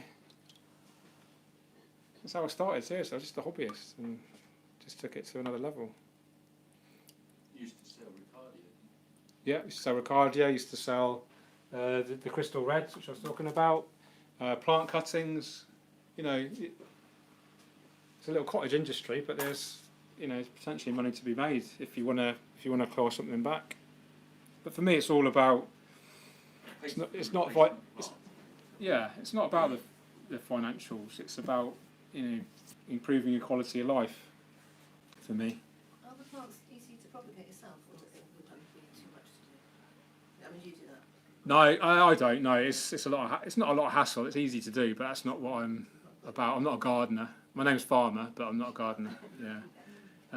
For me, it's about the aesthetic. It's about the art form and creating something beautiful to look at, but also nurturing it, watching it evolve.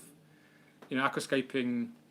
For me, it ticks so many boxes. It's the excitement of having an empty tank because it's infinite potential, the creation, and then it's the excitement of actually the process of creating the aquascape to start with, and then it's the excitement of watching it, nurturing it, watching it grow and develop, maintaining it, and then the final thing for me is you know, getting it to a point where it looks really stunning, and then getting that final photo. You know, contests are a real big thing. You know, I try to enter at least one aquascaping contest a year with, you know, in terms of photos. You know, I'm a photographer as well. So all these things are really enriching for me anyway, the whole process from that empty tank to that final product, if you like. And then the cycle starts again. Once that scape's beautiful and I've captured it on video or photo, then I can strip it down. You know, I normally give the plants away, and then I'll start again and create something new. If you've got a stem plant and you cut it in half, so that's got big and you cut it half, Yeah. can you plant that half next to it so you can get bushier Absolutely. things? So you Yeah, just yeah. keep putting it. Yeah, propagate. Yeah, exactly. And and that's what a lot of people do. That's what we're probably doing here. Probably don't need to do it in here because it's so dense. But if you had a tight budget and you could only plant, you can afford 5 pots, split them up as much as you can to get the best coverage, economical coverage, and then rely on the growth, the trimming, the planting of the growth tip. You're going to get 2 new shoots from where you trimmed it from. And then, after a while you can trim them, and then, it's almost like bacteria producing, it's low to get a better... Yeah, trimming low has its risks because it's further away from the light and it might struggle to grow new tips. So that's just a bit of a test, test and learn, that one, I would say.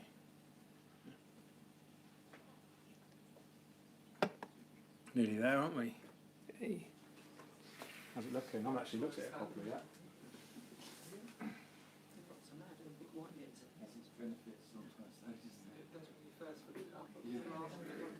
Yes. So tomorrow, I'd actually sort of be tempted to leave the light on overnight and then take a picture tomorrow, and you'll see, especially the Pogostemon erectus and maybe the Rotala, it'll all literally grow towards the light, and it will look probably significantly different to what it does now. Yeah, so I'm excited to see it develop.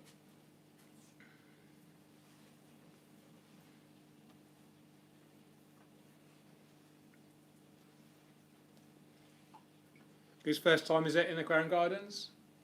Yeah. Only two of you. Everyone else been here before. That's good.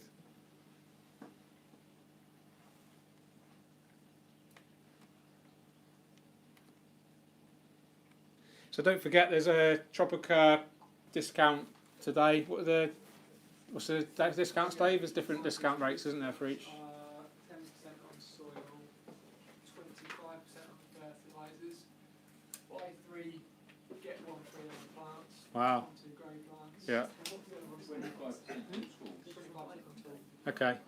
So All the if you're in the market for plants and soil, then today is the day to invest, I would suggest. I'm not on commission either. Towels are really good. Fancy treating yourself, they're amazing. They are quite, they're not cheap, but they're nice, aren't they? What's that? The towels, have you got any? They're like a real nice microfiber. Yeah. It's going to go in the tank. Go on. Oh. Yeah, so you clip it on your belt loop, and then while you're maintaining your tank, you can just dry your hands on it. Just wipe the thing. Yeah, they're really good. I think it's silly, but it's really good. Yeah. You're well chuffed when I gave you one. I have, yeah. I've got one at home. I've got one here. We love this chocolate. Takes it home with him.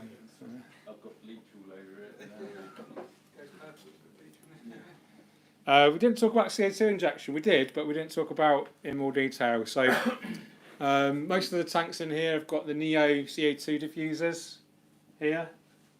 These I have a lot of experience with CO2, and these are without a doubt the best in-tank diffusers I've ever used.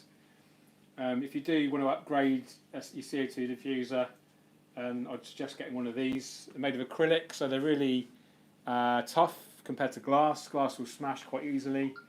But more importantly, it's this mist that they produce, these micro bubbles.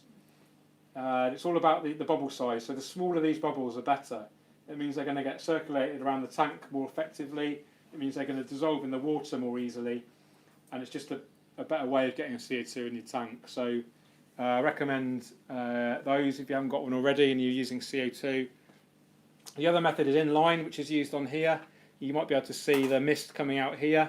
And I tend to use this on larger aquariums when it's trickier to get if you've got an in-tank diffuser, it's trickier to get the circulation around, to get the CO2 bubbles around the tank effectively, so we use inline.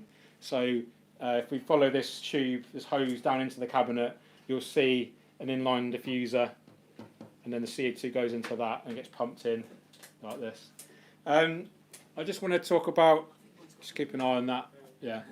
I just want to talk about circulation and filter arrangements. So I get a lot of a lot of feedback about having my pipes at the front of the aquarium.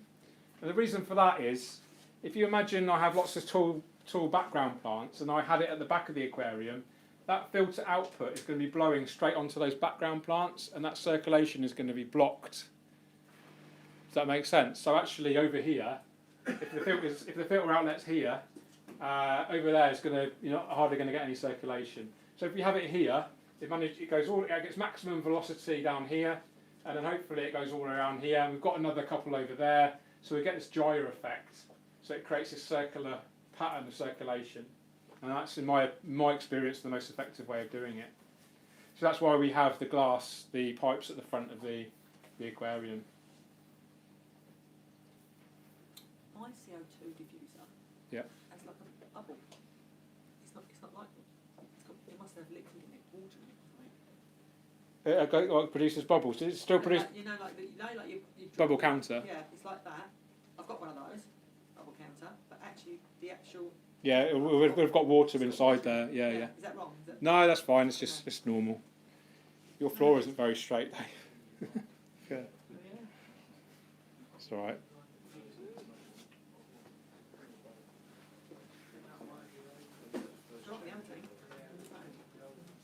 I think that'll do. You'll turn the water off, guys. Yeah.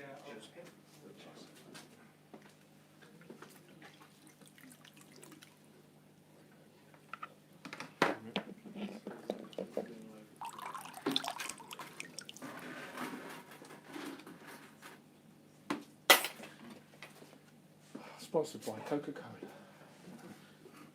A few more floaters on there. Any more questions? Do you run carbon in No. If I'm doing a photo shoot, I might stick some in a couple of days before, just to make that water super clear. I actually prefer Purigen, Seachem Purigen, and you can recharge that as well. Whereas carbon, once it's used, it's used, and you throw it away and replace it. Would you put that in from the start? Yeah, you can do. It will potentially minimise algae because it reduces waste organics. Yeah, but 99% of the time, I'll just use the filter media that comes with it, and I rely on good old water changes and plant health to look after the water.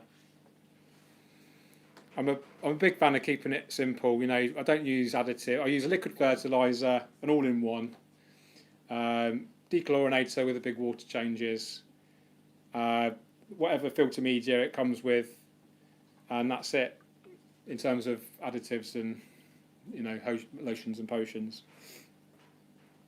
You can arguably, these waste organic sort of breakdown agents like Seachem Pristine, and there's some other stuff on the market. But in my opinion and my experience, there's nothing as good as good old-fashioned maintenance water changes. Yeah, you think about nature, streams, rivers. It's just a huge water change going on all day long. Any more questions? No? Excellent. Thanks for coming, guys. Please have a look around, buy loads of stuff, and I'm around for a bit while I tidy up, and happy to speak to you one-on-one if you want to. Don't forget to buy some prints as well. Can I come up, George? Oh, Dave's here. I just want to say a big thank you from all of us at Aquarium Gardens. Cheers, mate. I'd like to say, I think we'd all agree that George is a master of his trade, and he's captivated you all for about 3 hours now. So I think you're brilliant. And thank you for another scape for the store. I think it's probably the 4th or 5th scape that you've done for the store. So pleasure, mate. Thanks for having me. We're going to have to train it and move it and then put it back. Okay, I'll just say cheerio to my YouTube following. Okay, guys, thanks for watching. Hope you enjoyed that. Don't forget to subscribe to Aquarium Gardens channel. Leave any comments, as long as they're nice, and keep on scaping. Cheerio. I've